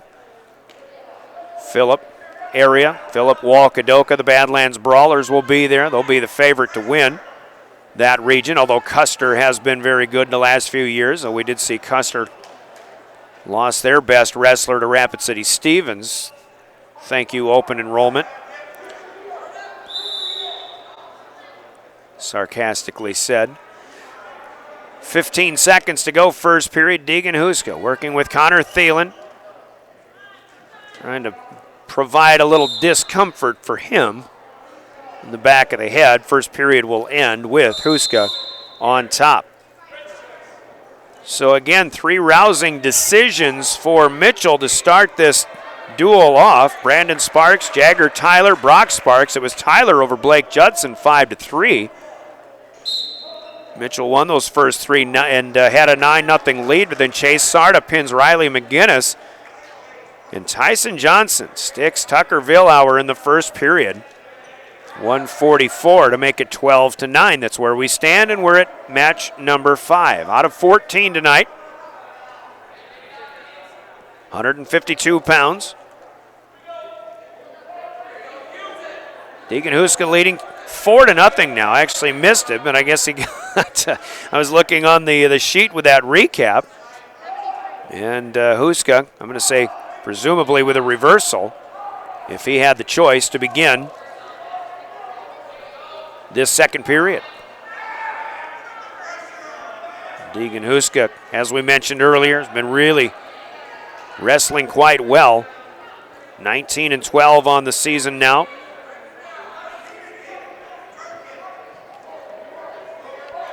We saw Trey Lewis in at 145 against Harrisburg. That moved Johnson and Huska up to 152 and 160, but they are in their normal spots right now, 145 and 152, so we'll expect to see Jaden Wiebe wrestling, the sophomore for the Governors, at 160 pounds. An escape to Mitchell, a takedown to Pierre, and another escape to Mitchell. 6-2 updated score here at 152 now. And another takedown for Deegan Huska. Now leading 8-2, trying to generate more offense. Driven by the Office of Highway Safety, who reminds us all, buckle up, stay alive. You're listening to Pierre Governor Wrestling and your official voice of Governor Sports. KGFX 1060 AM, 107.1 FM, a member of DRG Media Group. And we've got a technicality on an illegal move here on Huska, resulting in potentially dangerous, and a penalty point given to the Mitchell wrestler. Now 8-3. That came with 3 seconds left in the second period. And we'll go to the third period. 8-3, Huska in front of Connor Thielen.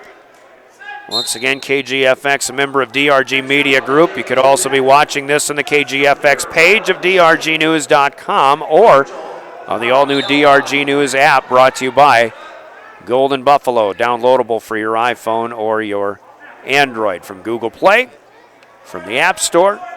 Good to have you with us here on Friday night. There's basketball at Riggs High Gym. There's wrestling in Mitchell. First game of the doubleheader goes to the winner, Lady Warriors, the second-ranked team in Class A. Another takedown, and now some back points here for Deegan Huska. He's got a major margin now, 12-4 with 1:20 to go.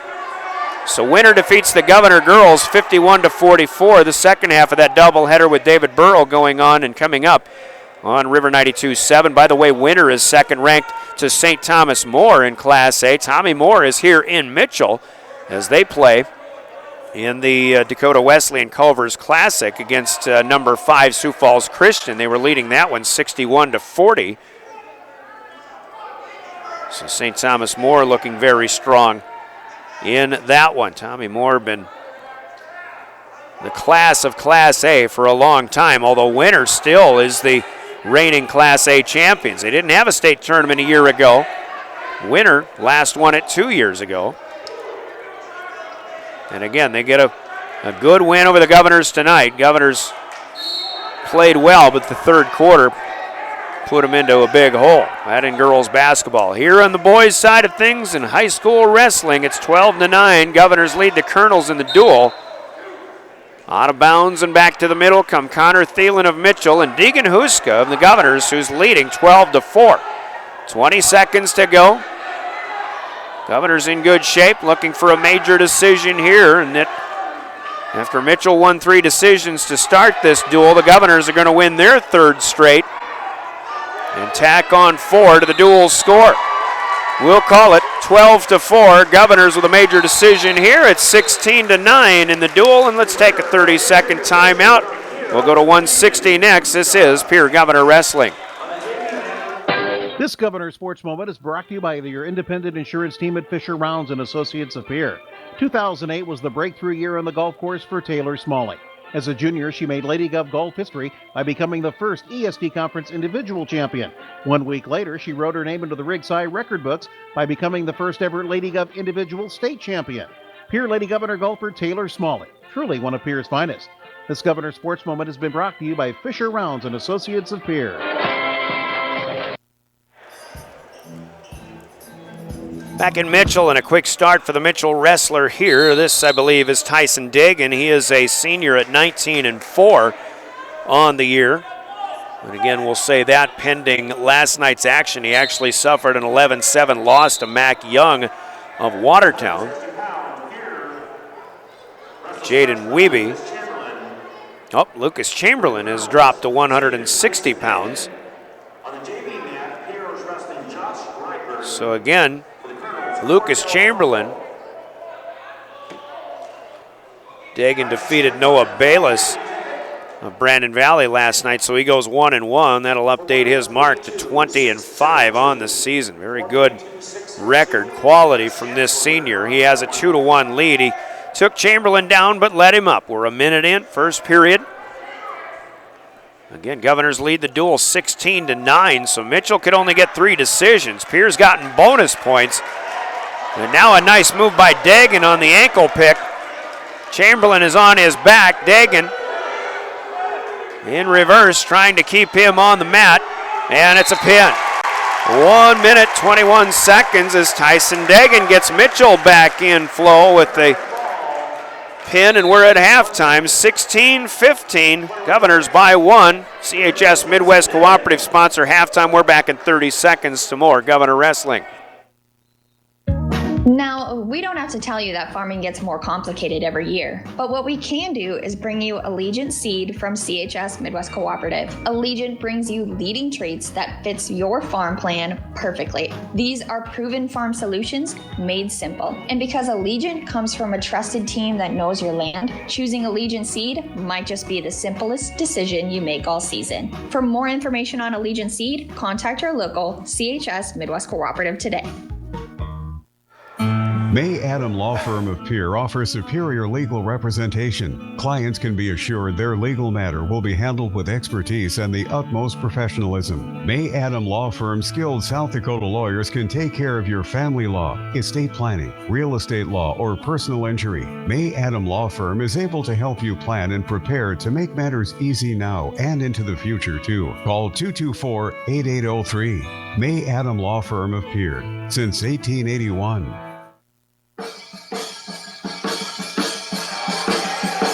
Back at it again at 170 pounds. Jaden Wiebe wrestling up for the Governors. The sophomore got taken down by Tate Elwine, the senior of the Colonels, but has reversed him to make it 2-2, and now Elwine will claw his way out, and it's 3-2. 38 seconds to go, first period. We welcome you back again to the Mitchell High School Gym, final night of the high school wrestling regular season.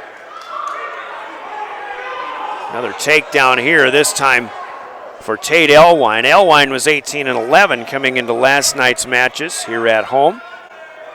Again, Mitchell with losses by criteria in a tie duel, 33-33 to Watertown, but they also lost to Brandon Valley, 37-28. So holding their own against Brandon Valley. Josh Rydberg with another win on the JV mat. JVs continue to do quite well. First period done, and Tate Elwine is a 5-2 lead over Jaden Wiebe. Now this is the dual regular season finale, but there is at least one tournament for Class A teams. It's a Huron Invite tomorrow in the Huron Arena. Several teams will be there. Pierre usually does not attend that, however. I think Aberdeen is one of the teams that usually does. Don't expect really a lot of teams. I think they get some smaller Class A schools and maybe some Class B competition there as well. Second period, 30 seconds in. Finally, Tate Elwine from the down position breaks out, so a 1-point escape. And he leads 6-2. 16-15 on the duel. This one very much anybody's ball game. Mitchell got their first win by fall at 160 pounds. It was Tyson Dagan defeating Lucas Chamberlain, who dropped down to 160 pounds. Jaden Wiebe moving up. Jaden on the season, 10-11. Elwine again was 18-12. As we mentioned, so a lot of experience with this senior, but still one of those kids that maybe finally getting his opportunity. Here's Jaden Wiebe down with a takedown, so a 6-2 deficit cut to 6-4. Under 35 seconds to wrestle in the second period rather. Governor boys basketball will be getting started on River 92.7 shortly. Girls fell to winner by 7, 51-44. Governors came so close against Brandon Valley on Saturday, the girls that is. Close but no cigar against Class A's second-ranked team. Stalling warning, but a stalemate called for these two, but stalling warning goes to Wiebe. So that's his first and only warning. Back to the middle. Elwine got out of it, tried to run away, but Wiebe wraps him up, gets him back down on the mat to save 2 points, and it's still 6-4, and we'll go to the third period. So Wiebe will get an opportunity as he will take down to start this third period. See if he can break out of it, but Wiebe more curled up than bridged up and out. Mitchell trying to reclaim the dual lead. If they win this match in any way, they will have the lead back after starting with a 9-0 advantage. 3 decisions. We started this duel at 120. We'll finish back at 113, but we still have 7 weight classes to finish, including this one here. So we're only halfway done. Minute 15 to go. Wiebe is underneath. Stalemate called. Tate Elwine, right arm will be wrapped around from the top. Wiebe had a quick first move, but that might have been instigated by Elwine as well. And Jaden Wiebe got to find that second gear. Or overdrive, if that might be the case. And just a minute to go. Elwine starting to generate some leverage. Wiebe trying to wrap that left arm around. And then he tried that right arm. Nothing was there either. So now he's back. And another stall call. That's the second for Wiebe, so a point goes to Tate Elwine. He now leads by 3. And Weeby's got a little extra work to do. But with just 20 seconds left, Wiebe hasn't been able to generate anything here from the down position. And it looks like Tate Elwine's going to be able to ride him out for the entire final 2 minutes of this match. 7-4 will be the score in this one. Mitchell with the victory, and Mitchell reclaims the lead on the Wagner-Auto scoreboard. The Colonels 18, the Governors 16. Wagner-Auto appear the one place to go as we move to 182 next. This is Governor Wrestling. We're back in 30 seconds. He weighs only 22 pounds. He sleeps most of the day, but he has a lot of squeaky toys. And whoo boy does he like to run. If your new puppy or other addition to your family has turned your starter home from cozy to cramped, it might be time to talk to a member of the First Dakota National Bank's home loan team about the competitive rates on our more room for the dog to run loans. Bank yourself at home with First Dakota, because who knew a puggle could take up so much space? Equal housing lender, member FDIC.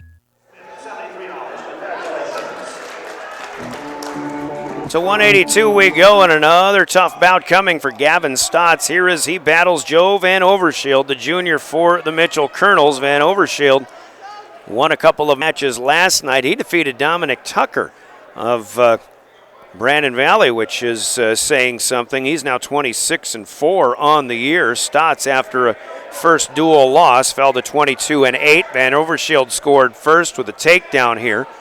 JV matches are done now, so a good night for the Governor JVs.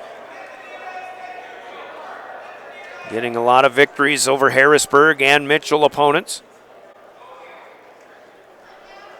Pierre defeated Harrisburg 46-20 in their first duel of the night, but here trying to battle with the Colonels as Stotts will break free for an escape. It is 2-1, Joe Van Overshield of Mitchell with the lead.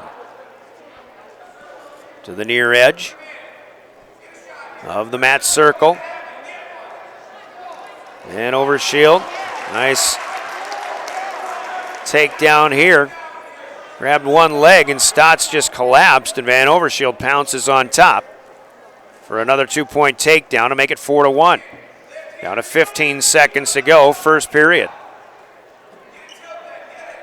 Watching on the live video stream, KGFX page of drgnews.com. You see in the far corner. Sean Lewis, Travis Heasley, the coaching staff for the Governors. So you can get a good vantage point of their reactions to what's been going on. First period done. Van Overshield defers, and it'll be Gavin Stotts down to start our second period. Did get one escape earlier. Van Overshield, though, with a couple of takedowns in that first period of play. Van Overshield. Father Kent, the head football coach of the Mitchell Colonels. Joe, a bruising fullback himself. Gavin Stotts runs away for an escape. Van Overshield let him up. 4-2 our score now. 182 pounds. Out of bounds they'll go. Stotts kind of took his time running away, and Van Overshield started running after him, and Gavin turned back around a moment ago just in the nick of time. Now they'll lock up again. Both down to the knees, both back up on their feet now. Gavin Stotts trying to survey here, but now Van Overshield reaches underneath and gets another takedown. Just got a grip. Got that back of the thigh and was able to control, and Stotts went down. Van Overshield will let him up as they go out of bounds and back to the middle. Now 6-3. 3 takedowns to 3 escapes. Scoring advantage, Joe Van Overshield. Van Overshield got in low once again, and there's another takedown for 2. Scoring update is 8-3. Mitchell on top in the duel, 18-16. They won the first 3 by decision. The Governors won the next 3 with bonus points, 2 wins by fall and 1 major decision, but then a pin for Mitchell and another decision, and they're in a 5-3 advantage as far as victories per weight class.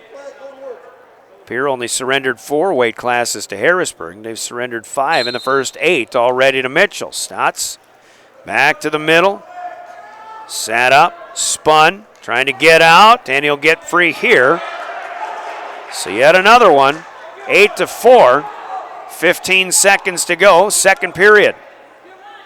Van Overshield still in the lead. And again, Joe Van Overshield's done it 4 times, 2-for-1 swaps, 4 takedowns, yielding 4 escapes. Takedown number 5, and Greg Roach waves this one off. His back got tapped by the mat tapper, and Greg just nonchalantly lets the Mitchell crowd get excited about another takedown, and then he says, no, they're not going to get it. So it stays 8-4. Van Overshield is in the down to begin period number 3. Stotts still trailing. Gavin Stotts got manhandled by Gavin Gulbranson, reigning state champion for Harrisburg in the first duel tonight. Van Overshield sits up and out of the and gets an escape here. He leads 9-4. 30 seconds into our third and final period, 182 pounds. There is yet another takedown. Joe Van Overshield looking very good here for the Colonels. Colonels with the all black singlets, just the gold on the rim and the gold M in the middle of the back. Another escape, they're neutral, but it doesn't last long. Van Overshield continues to keep coming after Gavin Stotts. A minute in and a minute to go, third period. Out of bounds. And it is 13-5. Since the JVs are done, I think we can move our camera view over just a little bit.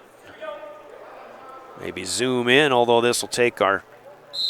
Oh, you still got the mat scoring in there as well.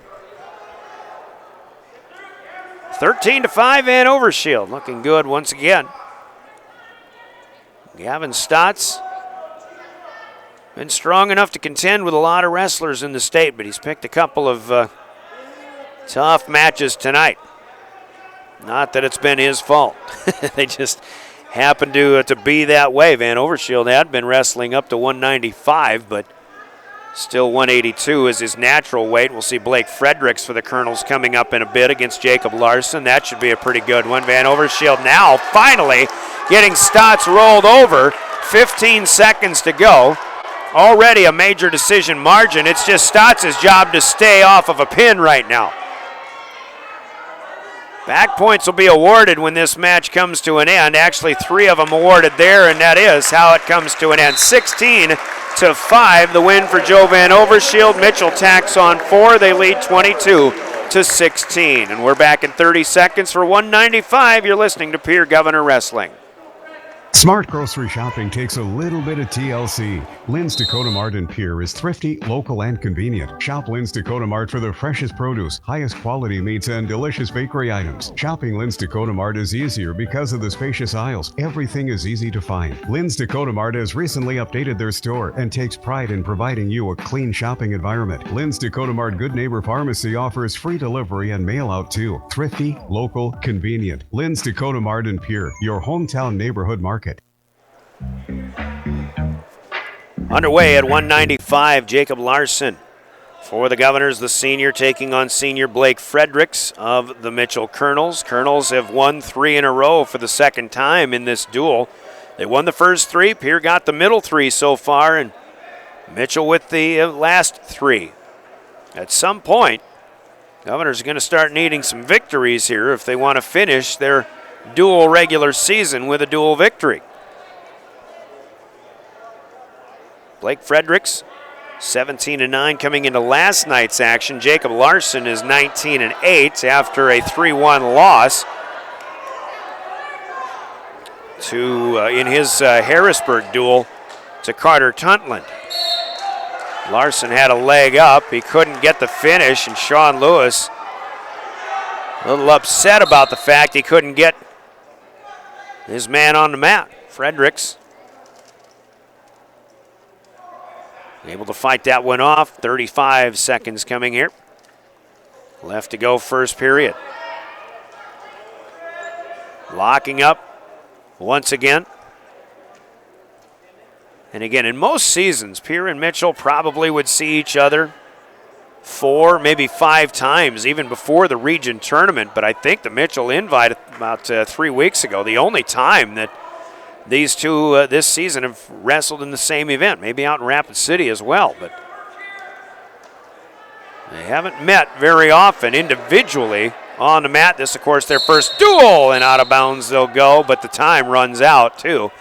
In our first period, Jacob Larson had a couple of opportunities, including this last sequence, but still neutral through the first 2 minutes. Now Larson gets the choice. And Blake Fredericks going to let him up. So as they stayed neutral for the first 2 minutes, it's a 1-point escape awarded to Larson, who takes this 1-0 lead. And again, Fredericks, or let's say it, Larson, seemed to be more of the aggressor, I think, in a neutral setting in that first period. Couldn't get the job finished, but you still like that he's been a little more aggressive. Now he ducks underneath, tries for one leg, but Fredericks now seems to have him over the top. But now it's Fredericks who is on his back on the mat. That might have had it right there, but Greg Roach wasn't looking for that. Now it's Fredericks with the takedown, and Larson on his back instead. 1:15 to go, a lot of time. Well, seconds are being counted now. Now Larson will split out, or squirt out, and he'll get a 2-point reversal. So 2 back points awarded after a takedown for Blake Fredericks. And then a 2-point reversal puts Larson back within 1 at 4-3. Interesting sequence there. Sometimes you can get a pin without really getting a takedown, and it almost looked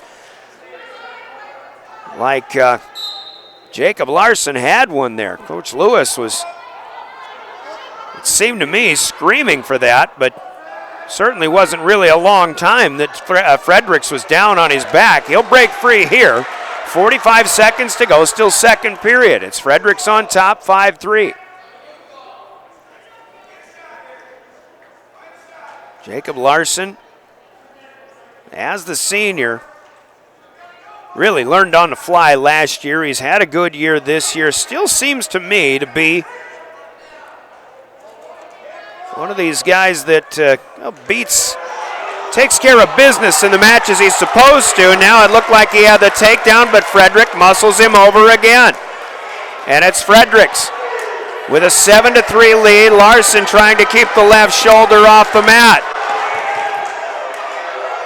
Mitchell JVs to our right were tapping the mat, but Greg Roach does not. 3 back points will be awarded. Time runs out in the second period, and Blake Fredericks really taking or picking more of his spots here, and as he has the 10-3 lead. And now we've got to decide who has the choice here. And Andy Heverson will tell Blake Fredericks that he wants his man to stay up on his feet. So we'll start the third period with 2 minutes to go. Blake Fredericks looking strong in this one against Larson. He comes in and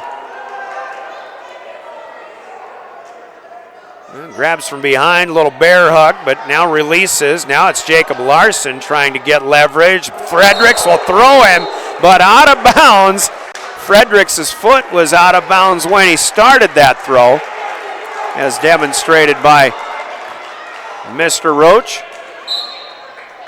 Colonels lead the duel 22-16. I'll say this, you go back to the 90s, these two teams had so many heated rivalry duels. ESD matchups, Mitchell was 1, Pierre was 2 for so many years. The Governors won the ESD one of those years. And it seemed to always come down to the end with Mitchell and Pierre, but Mitchell seemed to be just a little bit better when it came to tournament time as well. But those are really kind of the fun days of duels. And now as Mitchell has kind of come back and filled their wrestling room, and they've got a lot more quality to go with their quantity, they are making things difficult for a lot of teams, including the Pierre Governors here tonight. Now Jacob Larson got in on a single leg shot, but he can't get it pulled closer to him. Now Fredericks is getting a lot of advice, although I don't know how he can hear from anybody. Former head coach Travis Carpenter is down at the scorer's table running the clock, and he's even giving his advice to Fredericks as to what he thinks he should be doing. Fredericks still leads 10-3. In control here, 35 seconds to go. Larson's got to get aggressive. Trying to get in low again, and Fredericks fights it off. Now Larson will try again, and Fredericks is down. Take down Larson, but with 20 seconds to go, if he can't get him over now, he's really got to let him up. And Larson doesn't seem to have that in mind. And with under 10 seconds to go, Blake Fredericks will ride this one out in a 10-5 victory, a decision.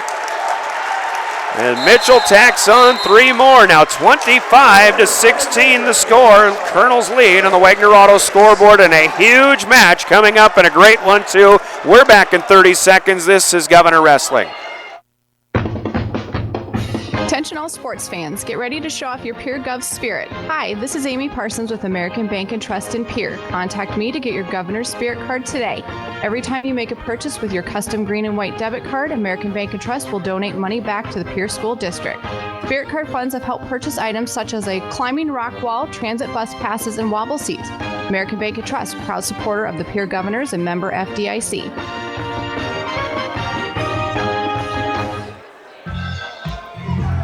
Back in Mitchell, marquee matchup here. Reagan Bolwig, top ranked at 19-0, taking on Wyatt Winter, who is among the rest of the top 3 in South Dakota. Winter is as good as they come, but Bolwig, as we mentioned, unbeaten after a victory over a Harrisburg opponent. Now, Winter defeated Connor Wirtjes of Watertown in their triangular last night, but he did lose to Owen Warren. Got pinned in 4 minutes. So Winter 26-5 coming into this one. You figure Bolweg, you figure Warren in there in that mix. We saw Aiden Viox, another good one. Here's an ankle pick by Bolweg. He'll score first with a 2-point takedown. First minute gone by. Wyatt Winter, the senior for Mitchell. He's been around a long time, it seems. And he's always been good. Sometimes he wrestles heavyweight. We'll see Bo Foot, though, for the Colonels. Taking on Preston Taylor in the next one. But again, Mitchell now leads by 9. We've got 2 big heavyweight classes to go. And then the 2 little ones at 106 and 113. That is where we'll finish. Here's Bolweg. And full Nelson is called here on Reagan Bolweg, and that is an illegal move. So a point to the Mitchell wrestler. 2-1 the score here. Bolweg still in control as they're back in the middle, though. Winter trying to get out. Bolweg pushes him back to the mat, not once but twice. 20 seconds to go, first period. Bolweg gets Winter up high again. Bolweg got dinged on a penalty point in the first match against Aiden Viox after a throw to the mat that landed Aiden Viox on his head. Here Bolweg with Winter on his feet, and 4 seconds to go. In the first, they'll go out of bounds.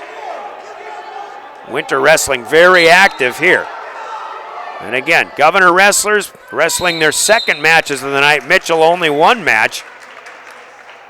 As Pierre and Harrisburg met in the middle to close out the Harrisburg season. Mitchell defers. Bolweg will take to the down.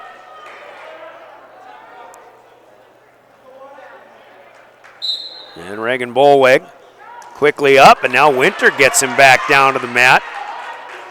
That's one thing Reagan Bolweg's not really used to, is getting thrown to the mat very often. But a big sequence here, and let's mention it again. You get Bolweg, you get Preston Taylor, both of them against very good opponents. And I'll be honest, I kind of feel like Mitchell has the advantage at 106. Pierre may have the advantage at 113. But Mitchell with a 9-point lead in the duel. Pending what happens here in these next 2 matches, I feel like they're in the driver's seat here. Bolweg tries to reach for the ankle. Couldn't reach it. Now 3-1. He has the lead after an escape to begin this second period. Minute 10 left to go. Locked up. Neutral again. Bolweg tries to throw him aside, but Winter doesn't go anywhere. Sizing each other up in the middle once again. Winter coming at him, stalling, warning. Bolweg. Now he comes back, and it's Winter who slips the other way. 2-point takedown as they go out of bounds. You can hear Mitchell really getting behind Wyatt Winter, but as they tie 3-3 and come back to the middle, Wyatt Winter says, let's go neutral, so that's another escape this time to Bolweg, and he leads 4-3. 30 seconds to go, second period, another throw to the side. Bolweg almost got taken down again. Winter had him in control from behind, but still on their feet as they go out of bounds. And no whistle here, so a false start on Bolweg. Bolweg still leading 4-3. 20 seconds to go. This is a really interesting situation for Reagan Bolweg. He hasn't been tested a lot of times. Obviously he has. But as an unbeaten wrestler, he's in a hostile environment against a senior wrestler that is very much up to the task. As the second period comes to an end with Bolweg on top 4-3. I think it's important for Reagan not to get flustered, to stick to his game plan. But he's got to keep Winter at bay here, and as Winter tries to wrestle him back, he almost got out of this one, but he did not. Will not get the escape. Winter bounces up, quickly back to the middle. Bolweg taking his time. He'll come in around the left arm wrap. Winter bridging up on his feet again. Bolweg still has him between the legs. They'll push him out of bounds. And Mitchell fans getting restless. Greg Roach telling the Mitchell JVs to stay back. 1:45, we're just underway, third period. Winter is on his feet again as Bolweg tries to keep him. Now he wrestles him back to the mat, and he'll go out of bounds again. And another stall call here to Reagan Bolweg. 1 point to Mitchell.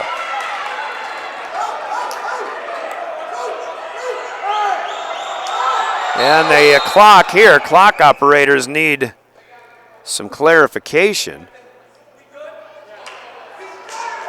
Now they got the point added. Now me, as a casual wrestling fan, I'm not so, a little miffed by that. Winter gets up. Bolweg tried to wrestle him down, but I think Greg Roach got a little bit tired of Bolweg throwing people out of bounds. So he counted a caution against him, or a stalling. And now Winter breaks out, and lo and behold, Wyatt Winter has a 1 point lead, 5-4. 1:15 to wrestle. Bolweg, Winter out of bounds again. And again, another false start here as Bolweg trying to get a quick start. So Winter leads by 1, but he has been given or awarded 2 penalty points in this match. 1 on a full Nelson illegal move, and also 1 point on 2 stalling calls against Reagan Bolweg. 1 down, 1 to go. 1 minute to wrestle, third period. Bolweg, a 19-match win streak in jeopardy. Trying the ankle pick. Winter stays out of that. Almost got spun around. Now Reagan tries a throw. They're going to the side again, and they're out of bounds. Back to the middle, still on their feet. 42 seconds to wrestle. Third period, Bolweg gets the quick start, timing the whistle this time. Up high on the left leg, trying to get it off the mat. Now he's getting Winter down, and he pulls him back in to the mat of play, and that'll be a takedown for Bolweg. So a big effort there for Reagan, but he is really taking his time as he leads 6-5. 27 seconds to wrestle. Winter can't get out of this one. Mitchell crowd really trying to get behind him. Boy, it's a good thing I wear a headset because it is loud in here. 15 seconds to go for Bolweg. Wyatt Winter. It does not appear like it's going to work out for Wyatt. Heck of a match, but Reagan Bolweg will win it 6-5. Bolweg improves to 20-0 on the season. The Governors tack on 3. They still trail 25-19 on the scoreboard, sponsored by Wagner Auto Company in Pierre. The one place to go, South Dakota's oldest auto dealer with BS. Coming. Couple of weeks away. Now to 285, and these two know each other pretty well. It's Preston Taylor, the senior for the Governors, 25-3, taking on Bo Foote, who is 13-2. One of those 2 losses was to Preston Taylor, 11-8 in the Mitchell Invite 3 weeks ago. Bo Foote, a much smaller in stature, 285-pound wrestler, but he gave Preston Taylor fits time and time again a year ago. Taylor does have the one up so far, and Bo lost his second match of the season last night to Navarro Shunky of Brandon Valley. Still on their feet, 50 seconds in, coming down to the 1 minute mark of the first period. We've got the heavyweights here, and we've got 106 and 113 still to go. Mitchell leading the duel, 25-19. And again, predictions have the last two weight classes split, so the Governors could really use a big win here for Preston Taylor if they can find a way to get one.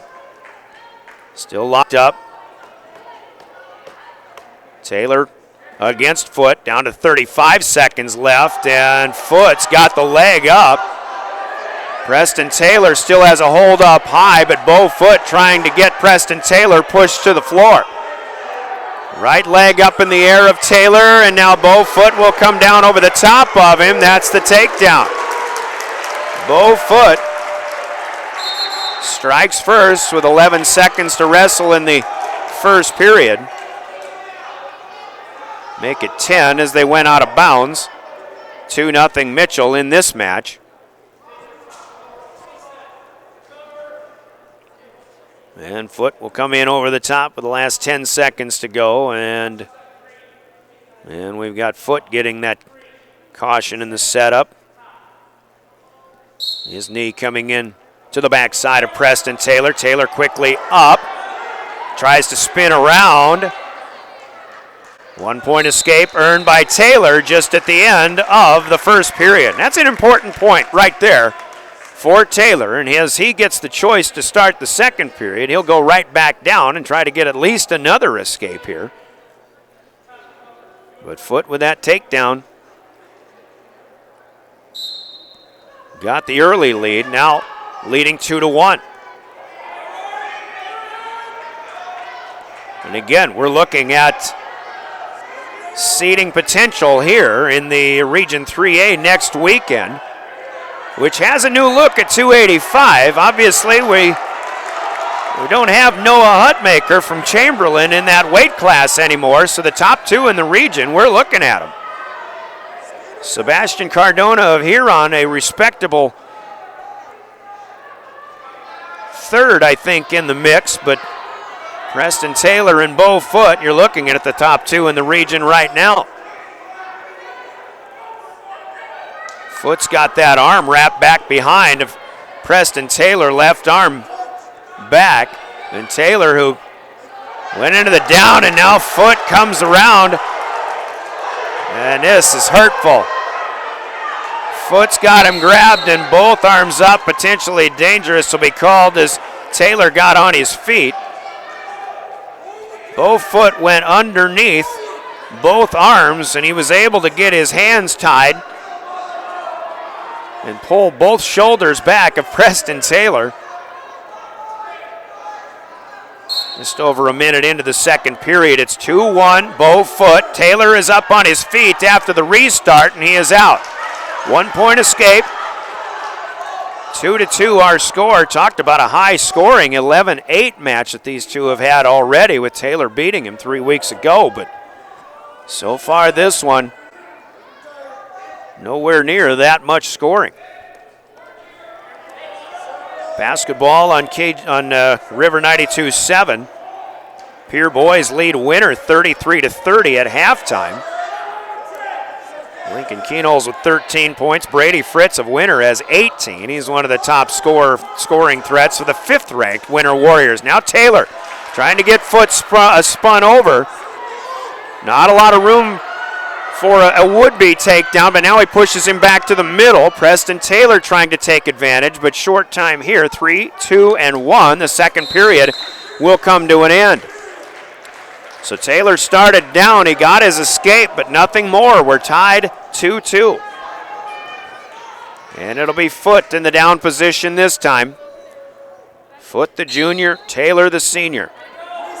Bo Foote made the finals against Noah Hutmaker in the state championship 2 years ago, but I said Noah, I meant Nash Hutmaker. Noah's the little brother that's still going for the Cubs.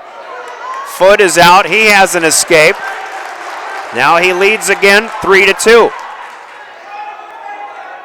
But Bo Foote only lasted 9 seconds in that state championship bout with Hutmaker.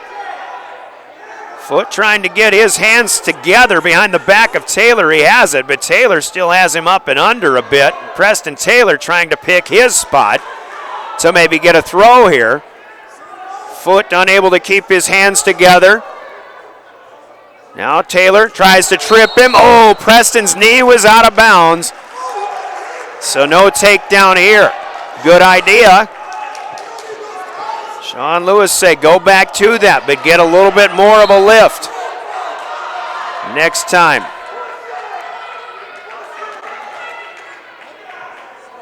One minute to wrestle, a 3-2 lead. Bo Foot on top. Now Foot has a leg up on Taylor again. Trying to get him down. Taylor trying to go down with him, and they're out of bounds. Looked like Bo Foot had the leverage. Preston Taylor tried to use the legs to whip Foot over himself. Now 45 seconds after the reset. Neutral in the middle. Governors really have to have this match, I think. 35 seconds. Locked up, head to head.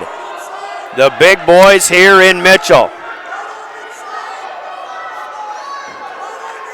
Who's got more? Does Preston Taylor have a little opportunity? He's going to have to figure something out here. 15 seconds to go, third period. Tries to get the trip. Now Foot comes in from behind, but out of bounds they'll go. 9 seconds left. Taylor's got to work quickly. Comes after him. Stalling Green. That is Bo Foot. 3 seconds to go, out of bounds. 2 seconds, and they even let another tick go, and Bo Foot is going to win this heavyweight match. 3-2. Now the clock didn't start up again, but now there it is. I think they're having a couple of clock issues, but Bo Foot defeats Preston Taylor 3-2. Mitchell advances 3 on the board. They lead the Governors 28-19 as we'll roll the lineup over to 106. Let's take a 30-second break quickly, and we're back with more Pierre Governor Wrestling. Taking care, touching lives. Avantera Pier has an opportunity for one full-time LPN or RN. Be a part of a family-oriented team environment with an aggressive pay plan and excellent benefits package available. Avantera Pier is a new company under new ownership in Pierre. Apply today at Avantera Pier, 950 East Park Street, or call 224-8628 for more information. Apply online at legacyhc.com or Indeed. Avantera Pier is an equal opportunity employer. Back to the little guys here, 106 pounds, and Lincoln Schonard, who had a rousing victory to close the Harrisburg duel by a pinfall. 10-10 on the season, the 7th grader, but another tough opponent this time. It's Spencer Eldine, the junior for Mitchell.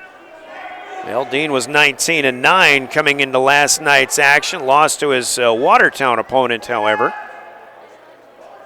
And we'll assume, well, he did defeat Trevin Omi, the third Omi brothers. So 20-10 on the season is Eldine. Just 106 and then 113 to go. Governors still not mathematically eliminated, 28-19. It's a 9-point advantage to the Colonels on their home mat. The Pier will have to have the last 2. As Schonard's looking for a takedown, his knee did hit the mat, so he runs out of room, even though he kept his toes in. 31 seconds to go here in the first period. And the thing about it is, imagine the Governors, even if they get a pin victory and a decision, we'd be tied at 28-28, but Mitchell, I think, would win on criteria with more matches won. Governors have won 4. Mitchell has won 8 so far. So Pierre needs some bonus points in both of these last 2 weight classes. 5 seconds to go. Schonard has not been able to get Eldine down. They're still neutral, even though both on the mat. And we'll go to the second period as our first 2 minutes come to an end. Mitchell will defer here, so Schonard will come in to the middle on his knees. And now Andy Everson says, let's let him up. So an escape to Schonard. This is interesting to me, the strategy. If you're going to defer, and then if Green takes down, you're going to let him up anyway. Why don't you just choose neutral in the second period? Well, Eldine gets a takedown here. I'm sure the answer in that is we'll just take the choice in the third period instead. But Eldine takes the 2-1 lead here. 30 seconds gone by second period now, as Schonard will have to try to find a way out of this. Spencer Eldine, a junior, at 106. Looks really quite a bit bigger to me than Lincoln Schonard. He'll let him free. Schonard slips out. Tied up 2-2. 1:05 to go. Second period. Schonard had an opportunity early. Now Eldine comes in low. Again, you're looking at the Governors, who are in their second matches of the night, but a lot of wrestlers prefer to wrestle a second match rather than having to come in fresh as a first match. Schonard really going after Eldine here, trying to keep him at bay though. Boy, Eldine, oh, he's doing the splits. Schonard, stalemate, out of bounds. It's a straight back and forward split by the Mitchell junior wrestler here. Still tied 2-2, 30 seconds to go. Schonard taking another shot.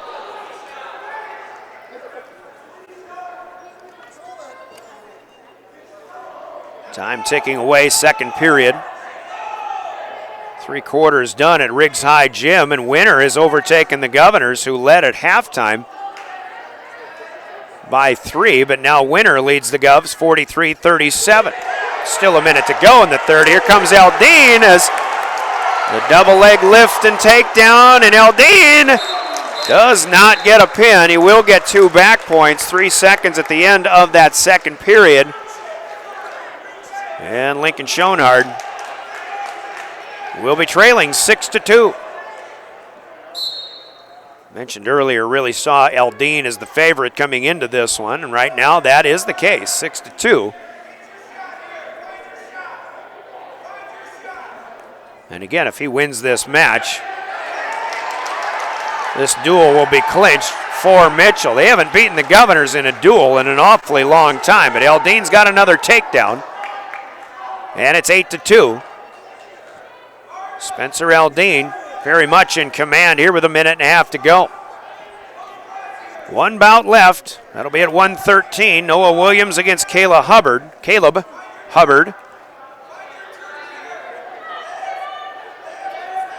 And Lincoln Schonard doesn't have a lot of life here,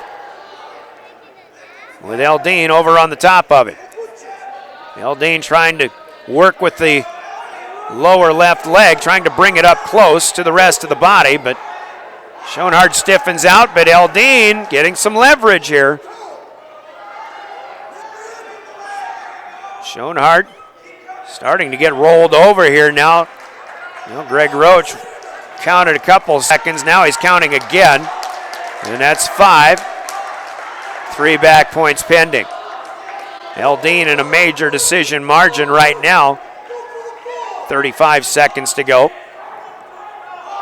And we can call this duel. Mitchell is going to defeat the Governors. Governors going to suffer their 3rd duel loss of the season. At a 1-point loss to Watertown, a 6-point loss to Brandon Valley, and Mitchell's going to get them here tonight as well. 15 seconds to go. Eldine checking the clock. Just continues to apply more pressure. Still have 3 back points pending to make it 11-2, and Mitchell's crowd going to come to their feet. Well, a lot of them. Final seconds are gone. 11-2. Spencer Eldine defeats Lincoln Schonard. Mitchell will tack on 4. They lead 32-19 with 1 match to go, and we'll keep it right here. Noah Williams, who had a rousing victory to start the Harrisburg duel,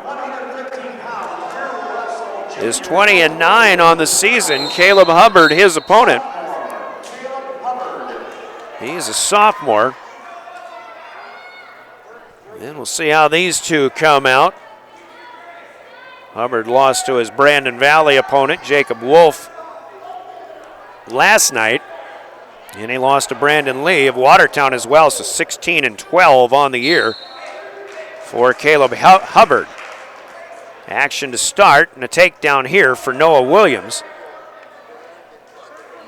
32-19, the Governors will come up short here. We'll have a conversation with Sean Lewis when we hit our post game. He's probably not going to be the happiest head coach. I think the Governors really wanted this duel. They wanted both of them, obviously, but for me personally, I think it's a momentum thing, just trying to get going into the postseason. One toe left in, but the other one is out. And Sean Lewis says we've got blood, so a blood timeout here. Noah Williams has that coming from the nose. Let's take a quick third. Nope, they're already plugged up, so no need for a break this time. Post-game coming up on KGFX, by the way. We've got more high school basketball getting back to the flow, and I believe Stanley County heads to Wall for a doubleheader against the Eagles tomorrow afternoon. David Burrow will be on the call of those games as he is at Riggs High Gym with the Governors and Winter. Winter won the girls' game by 7. Winter going to the fourth quarter, leading 43-30 to 41. So the Governors had a little flurry to close that third quarter of play. Here we're in our final match. Noah Williams against Caleb Hubbard. Williams still up 2-0. Hubbard is going to break free, though, or will he? Actually, Hubbard, nope, Williams still has him by the ankle and officially still in control, or at least no control lost. Good job by Williams to stay. And now, blood green again. So another blood timeout for Williams. Mitchell on top of the duel, as we mentioned, 32-19. And ESD standings, let's take a look at those quickly here. Mitchell 6, they'll win this one and finish 6-2. The Governors will fall to 6-2. Harrisburg, who we saw earlier, 5-3, but you've got Brandon Valley 7-1. Watertown at 6-1.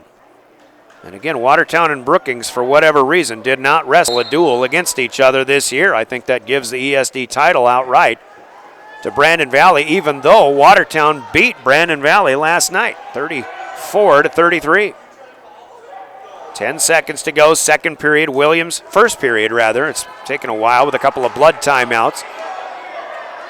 But Noah Williams will hang on here, and he'll go to the second period up 2. Once again, Region Wrestling coverage next weekend. Region 3A starts at 10 o'clock in Chamberlain. We'll be there following the Governors, looking in on the Chamberlain Cubs from around the region as well. Keeping tabs on Stanley County, Phillip, Lyman, Potter County, maybe Sully Buttes, and other area wrestlers, Highmore, Miller, Highmore, Herald, from their respective regions next weekend with the help of TrackWrestling.com. No change here as Williams tried to get a reversal, but he's out of bounds along with Caleb Hubbard. Still 2-0, Williams leading. Williams in the down position, trying to get his way out. Almost did a moment ago, but as he tries to get his arm wrapped around, working his way, trying to get the reversal, and he has it now. Actually, they're going to wave it off here. Blood from the nose of Noah Williams again, and they ruled that before the reversal. So Williams, well, now actually they have it on the scoreboard. I thought Greg Roach was waving it off. Got to clean some things off of the mat here a little bit.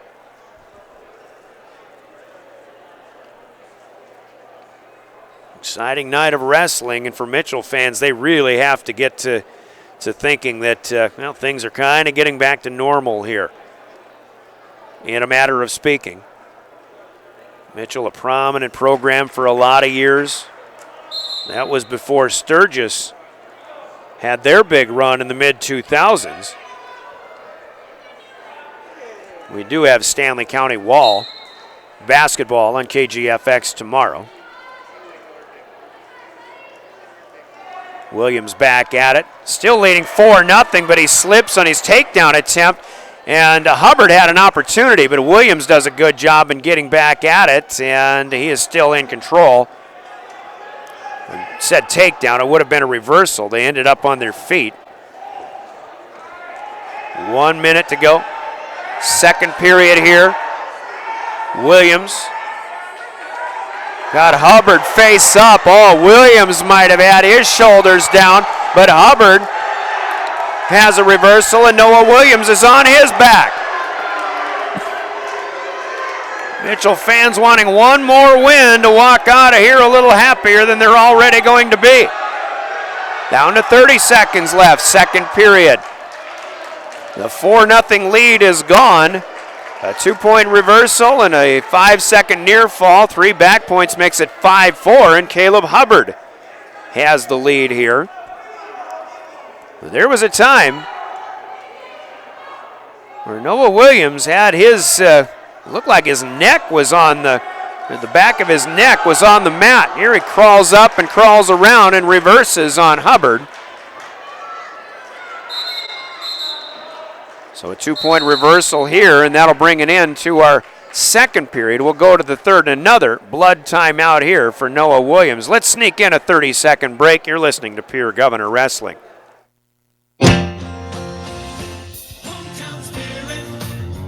Nothing else comes near it. It's the kind of pride that you feel inside, the spirit of our hometown. Hometown spirit. Nothing else comes near it. Hometown spirit. Nothing else comes near it. Owyhee Federal Credit Union. Proud to be your hometown credit union since 1955. Federally insured by NCUA.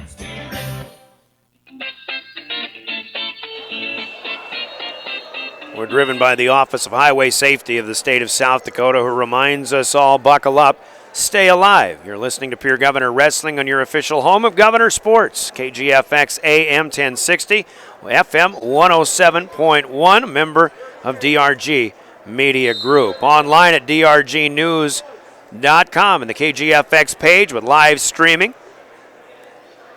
On-demand streams will still be available of both of our duels back-to-back tonight. It was a 46-20 win for Pierre over Harrisburg, but Mitchell going to defeat the Governors here. We're in our final match tonight.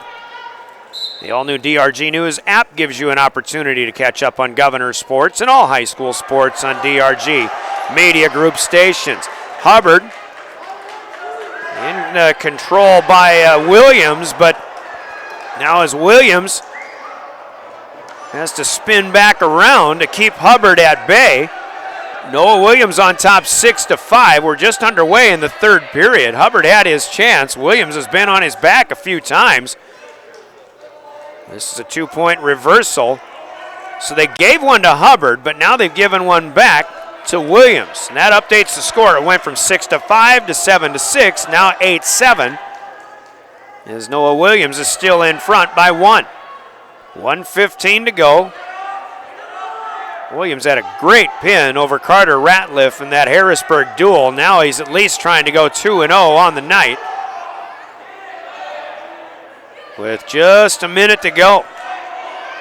Long day of high school sports. I actually did 2 girls basketball games on KPLO this morning from an early afternoon from the Culver's Classic. Darren Boyle is there now doing White River and Viborg hurling. That's actually not until 8:30, but he's about ready to get his pregame started. Governor basketball.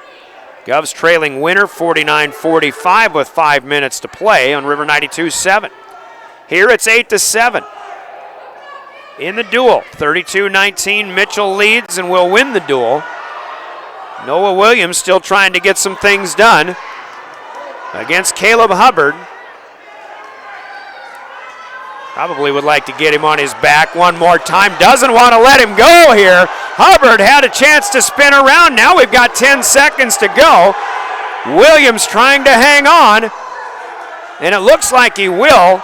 Or will he? Hubbard, 3, 2, 1, whistle. Nothing. 1, oh my. 1 point to Caleb Hubbard as Noah Williams loses the lead, and we are tied. And now Noah Williams is shaken up. We have a blood timeout to Mitchell, but Noah Williams feeling some burn in the calf, and it looks like a cramp here for Williams that he may need to get worked out. Caleb Hubbard with a good effort. Williams still a little sore in the left calf. We started this duel with a sudden victory overtime win for Brandon Sparks over Nate Williams of Mitchell. Now Noah Williams is in sudden victory against Caleb Hubbard.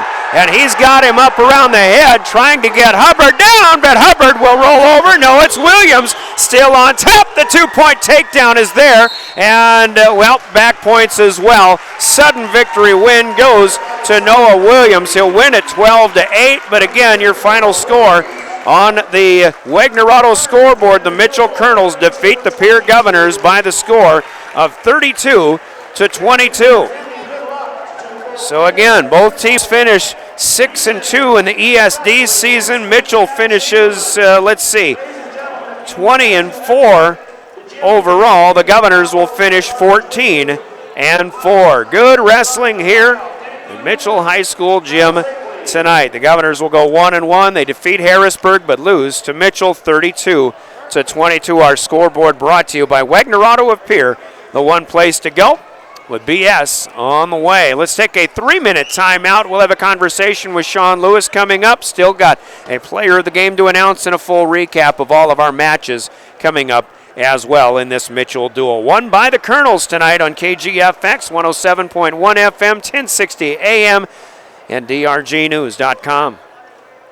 Beck Motor Company is your Valentine's Day headquarters. Our pro shop is full of fresh new mugs, caps, hats, scarves, knives, portable chargers, duffel bags, blankets, and more. Accessories like mud flaps, running boards, chrome door handles. Tires are buy 3, get 1 free. Too many to choose from? Gift certificates available in any amount. 224-5912. Beck Motor Company. This Valentine's Day. Every day, we're making a great deal better. Top of the morning, TMA. This John. May I help you? At TMA, top-notch service begins the moment you call for an appointment. John at TMA believes in customer service and quality work. When you need tires repaired or replaced, TMA is the place to go. Just remember, if it's round, rubber, and rolls, it's at TMA. You can count on TMA for all of your automotive needs, from tires to mufflers to all automotive repairs. Call TMA at 224-6167, and your service begins with... Top of the morning, TMA. This John. May I help you? Have you looked at your retirement accounts lately and wondered, what are my expenses? Why do I have these holdings? At Renke Gray Wealth Management, our team of advisors will provide an in-depth look at your portfolio and open the doors to these questions. There's no better time than now to review your financial future. Call me, Scott and I, or visit renkegray.com, and let's get on track today. Securities offered through LPL Financial, member FINRA SIPC. Investment advice offered through GWM Advisors, a registered investment advisor. GWM and Renke Gray Wealth Management are separate entities from LPL Financial. At Avera Health Plans, we know your ag business is vital to South Dakota, and affordable health insurance is essential to running that business. As your health insurance partner, we'll help to lighten the load of managing these expenses in an uncertain market. We're dedicated to rural health care with extensive preventative care services that are good for communities. We'll work with you to create a plan that's both affordable and effective, so your employees have the coverage they need when they need it. You don't have to wait. Call your agent or get a quote at averahealthplans.com/save. Hey DQ fans, the chicken strip basket is the ultimate dream team. It's loaded with crispy all-white meat chicken strips, golden fries, Texas toast, and your choice of dipping sauce, including everyone's favorite house-made Hidden Valley Ranch. This creamy ranch and chicken dream team is waiting, so stop in and make your delicious dreams a reality today. Only at your DQ. Happy tastes good. There's an app for everything, including high school sports from the stations of DRG Media Group. Download the DRG News app, brought to you by the Golden Buffalo Casino, from the App Store or Google Play. It only takes a moment, so you'll have it to replay this game. See live and archived video of all games. And when you select your favorite station during the live stream, the video will immediately pop up. See Central South Dakota high school sports on your phone or mobile device with the DRG News app, brought to you by the Golden Buffalo Casino. Download it now at the App Store or Google Play.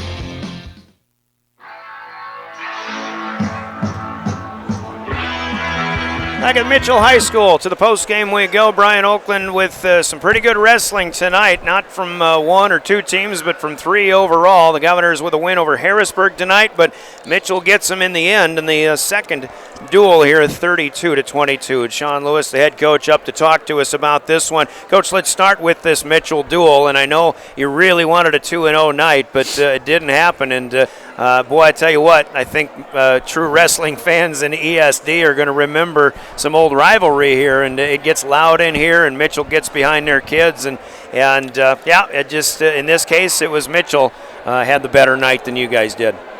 They did, they come out and got after us, and realistically, I think we kind of won in the beginning in a lot of positions, but they beat us in four matches probably in the last 10 seconds. Mm-hmm. Really wasn't a conditioning thing. We just didn't finish. We didn't win those positions. We didn't grab ankles and do things. We were letting them suck our hips under, and when you lose probably 4 matches, 10 seconds.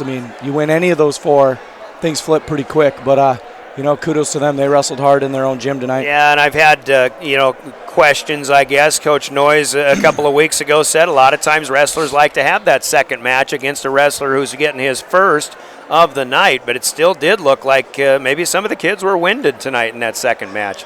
Yeah, like I said, I thought we wrestled really hard. We just lost positioning in the third period with some of our kids, and I tell you what, we can't have that happen this late in the year. You have even guys like Reagan Bolweg against Wyatt Winter. We expect close matches, and these guys have to really do everything they can. That Preston Taylor-Beau Foot rivalry goes in the other direction here for the first time this season, and again, especially against these Colonels with the region tournament coming up next weekend, you're going to be seeing them right away again in a week's time. What do you?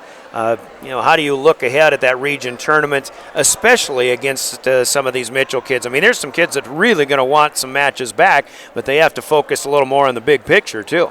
Yeah, we probably lost a few seeds here and there tonight, but, hopefully it lights a fire under our kids' butt and that they got to go, and, they got to come back, and we got to have these matches. They're close enough. It's not like they're, outside the realm. We had 2 matches, that we won at the Mitchell tournament here that we lost tonight, and you put a 12-point swing on something like that, and we're right back in the mix doing what we need to do. And we talked pregame. The team goes to sparks and sparks go, and those were 2 matches we lost realistically in the last 10 seconds. And again, if we take those matches and we take them early, I think we gain momentum. Momentum's a crazy thing in wrestling where you just don't think so because you got individuals going out there.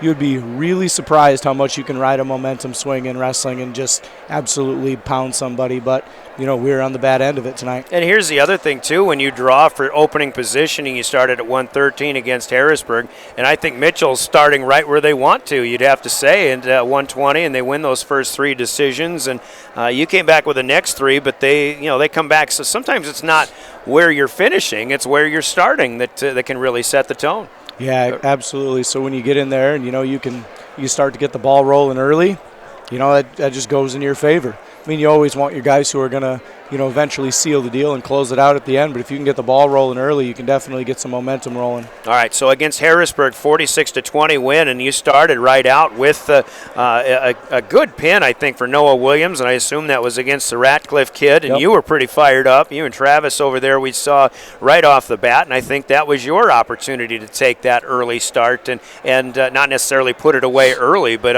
I think you could say you won that duel early. Yeah, we did. And, we just kind of didn't really know with bringing Noah back off of injury, trying to get him just a couple matches under his belt before the region tournament.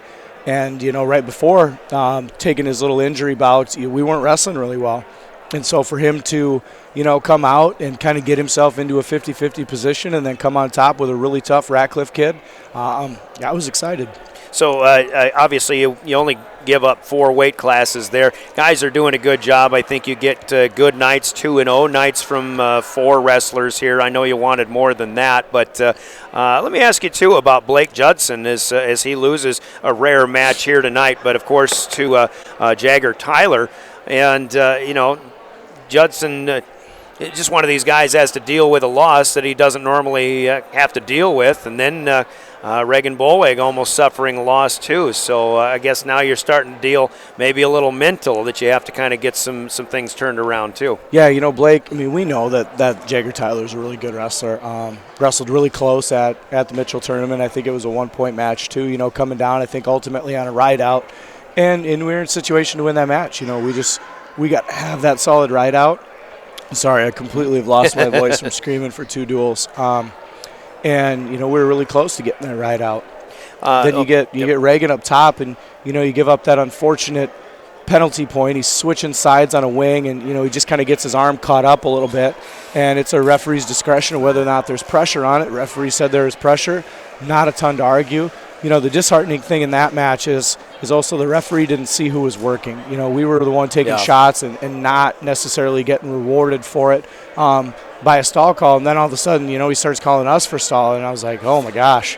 This is a calamity of errors that are going on, and I'm just hoping we survive. And, kudos to Reagan, he did. I actually thought the same thing. He's trying to throw him. He ends up going out of bounds maybe one too many times or whatever. I was assuming that's where that came from. But that's a conversation for another time. Other good things with that Harrisburg duel. Tyson Johnson, couple of good pins tonight. You jockeyed your lineup a little bit. Got Trey in there with a good 4-1 win. But Tyson Johnson, he surrendered an early takedown in one of these matches, but he looks real strong going forward.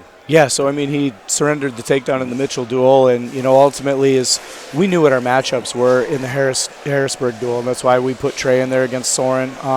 Tough guy, just an interesting, stylistic matchup, and then Tyson has wrestled Nathan Horrocks a bunch of times, and that's typically how the match goes. Deegan has wrestled Jace Jones a couple times.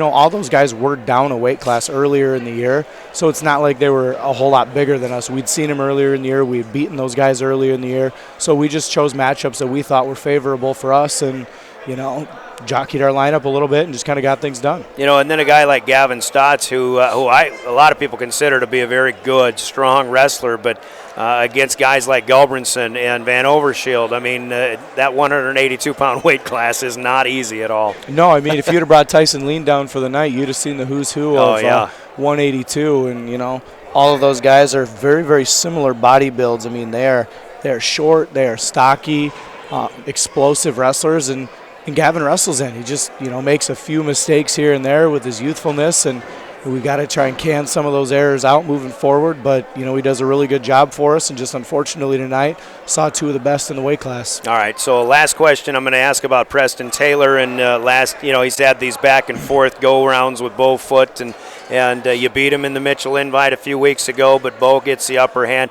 Much different match, a lot less scoring, but maybe more so what we saw last year. Where's this rivalry now heading into the region? Oh man, I can't even tell you as far as how many wins versus how many losses. It's been a fun one. This was kind of right back to the classic, the 3-2 whatever.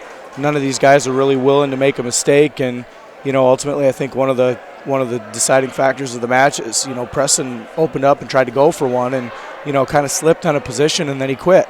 So I hope he knows that had he kept running his hips and gotten out of bounds in that situation, he probably would not have surrendered the takedown, and then we're right there. So, we're definitely within striking distance. All right, so this is the end of the regular season. Now we're talking region next week, state tournament after that. But as of tonight, now we should be seeing the seedings for the state dual tournament. And what's your early preview of that? I think your 4 seed coming in to tonight. I'm not sure where it's going to end up, but so from my understanding, the only thing that matters is just getting yourself into the top 8, and then they're going head-to-head and everything, common opponents and stuff like that from there. And from what's basically happened and transpired in this last week, I would not want to be in the South Dakota High School Activity Association office trying to figure this mess out, because with Brandon Valley taking a loss and and then a bunch of teams got wins over Stevens, and they only got 3 losses. I mean, you're sitting here with most every team that's got about 3 to 4 losses, and they're kind of all to each other. So good luck. Yeah, and you get a team like Watertown who's done really well in the ESD, but they had some losses in Rapid City without a full staff and something like that. But sounds like a lot of fun. I guess wherever you guys are wrestling, we'll just be there. So we'll wish you the best of luck next week and see you in Chamberlain on Saturday. Absolutely appreciate the coverage, and you coming down. Not many people can go ahead and call a wrestling match, so we appreciate it. Well, we try. Coach, all right, hard fought tonight, and we'll again see you in Chamberlain next weekend. Sean Lewis, the Governor, head coach. Governors go 1-1 in the duels. Let's take a 2-minute break. We'll continue our post game, and we've got players of the game to announce once again as we continue with our Pierre Governor Wrestling post game. Gateway Ford Lincoln Toyota is giving you 250 reasons to shop local. When you buy your next vehicle at Gateway, you get 250 Pierre Pride dollars. Use it towards your purchase. Combine it with your tax return to get the ride you want. Or spend it at your favorite business in Pierre. 250 Pierre Pride dollars when you buy or lease in February at Gateway Ford Lincoln Toyota. 518 East 2 Avenue in Pierre. Call 605-224-7378 and visit gatewayflt.com. Nobody, and I mean nobody, beats a Gateway deal. Minimum purchase $5,000. Some exclusions apply. See dealer for details.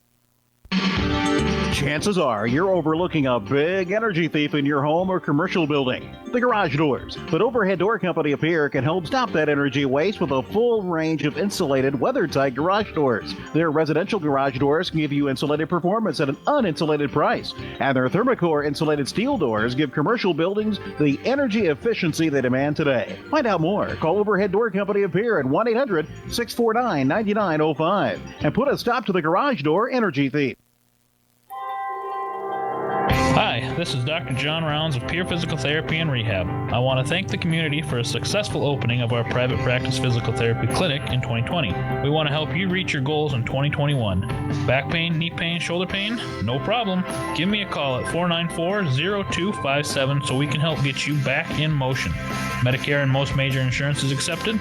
Remember, you have a choice where you get your physical therapy, so choose Pierre PT.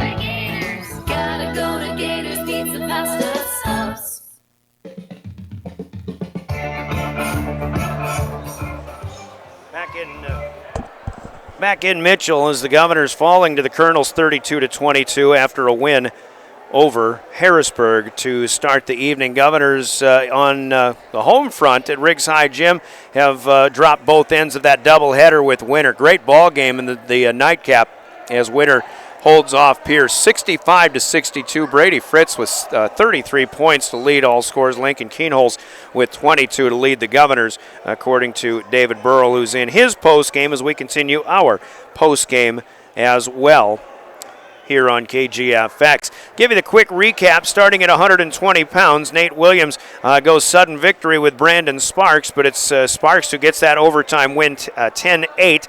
3 decisions to start for the Colonels. Blake Judson, I guess Jagger Tyler had one loss on the season. That was to Judson, and now he turns the tide with a 5-3 decision. This time just Judson's 3rd loss on the season, but a tough one going into the region.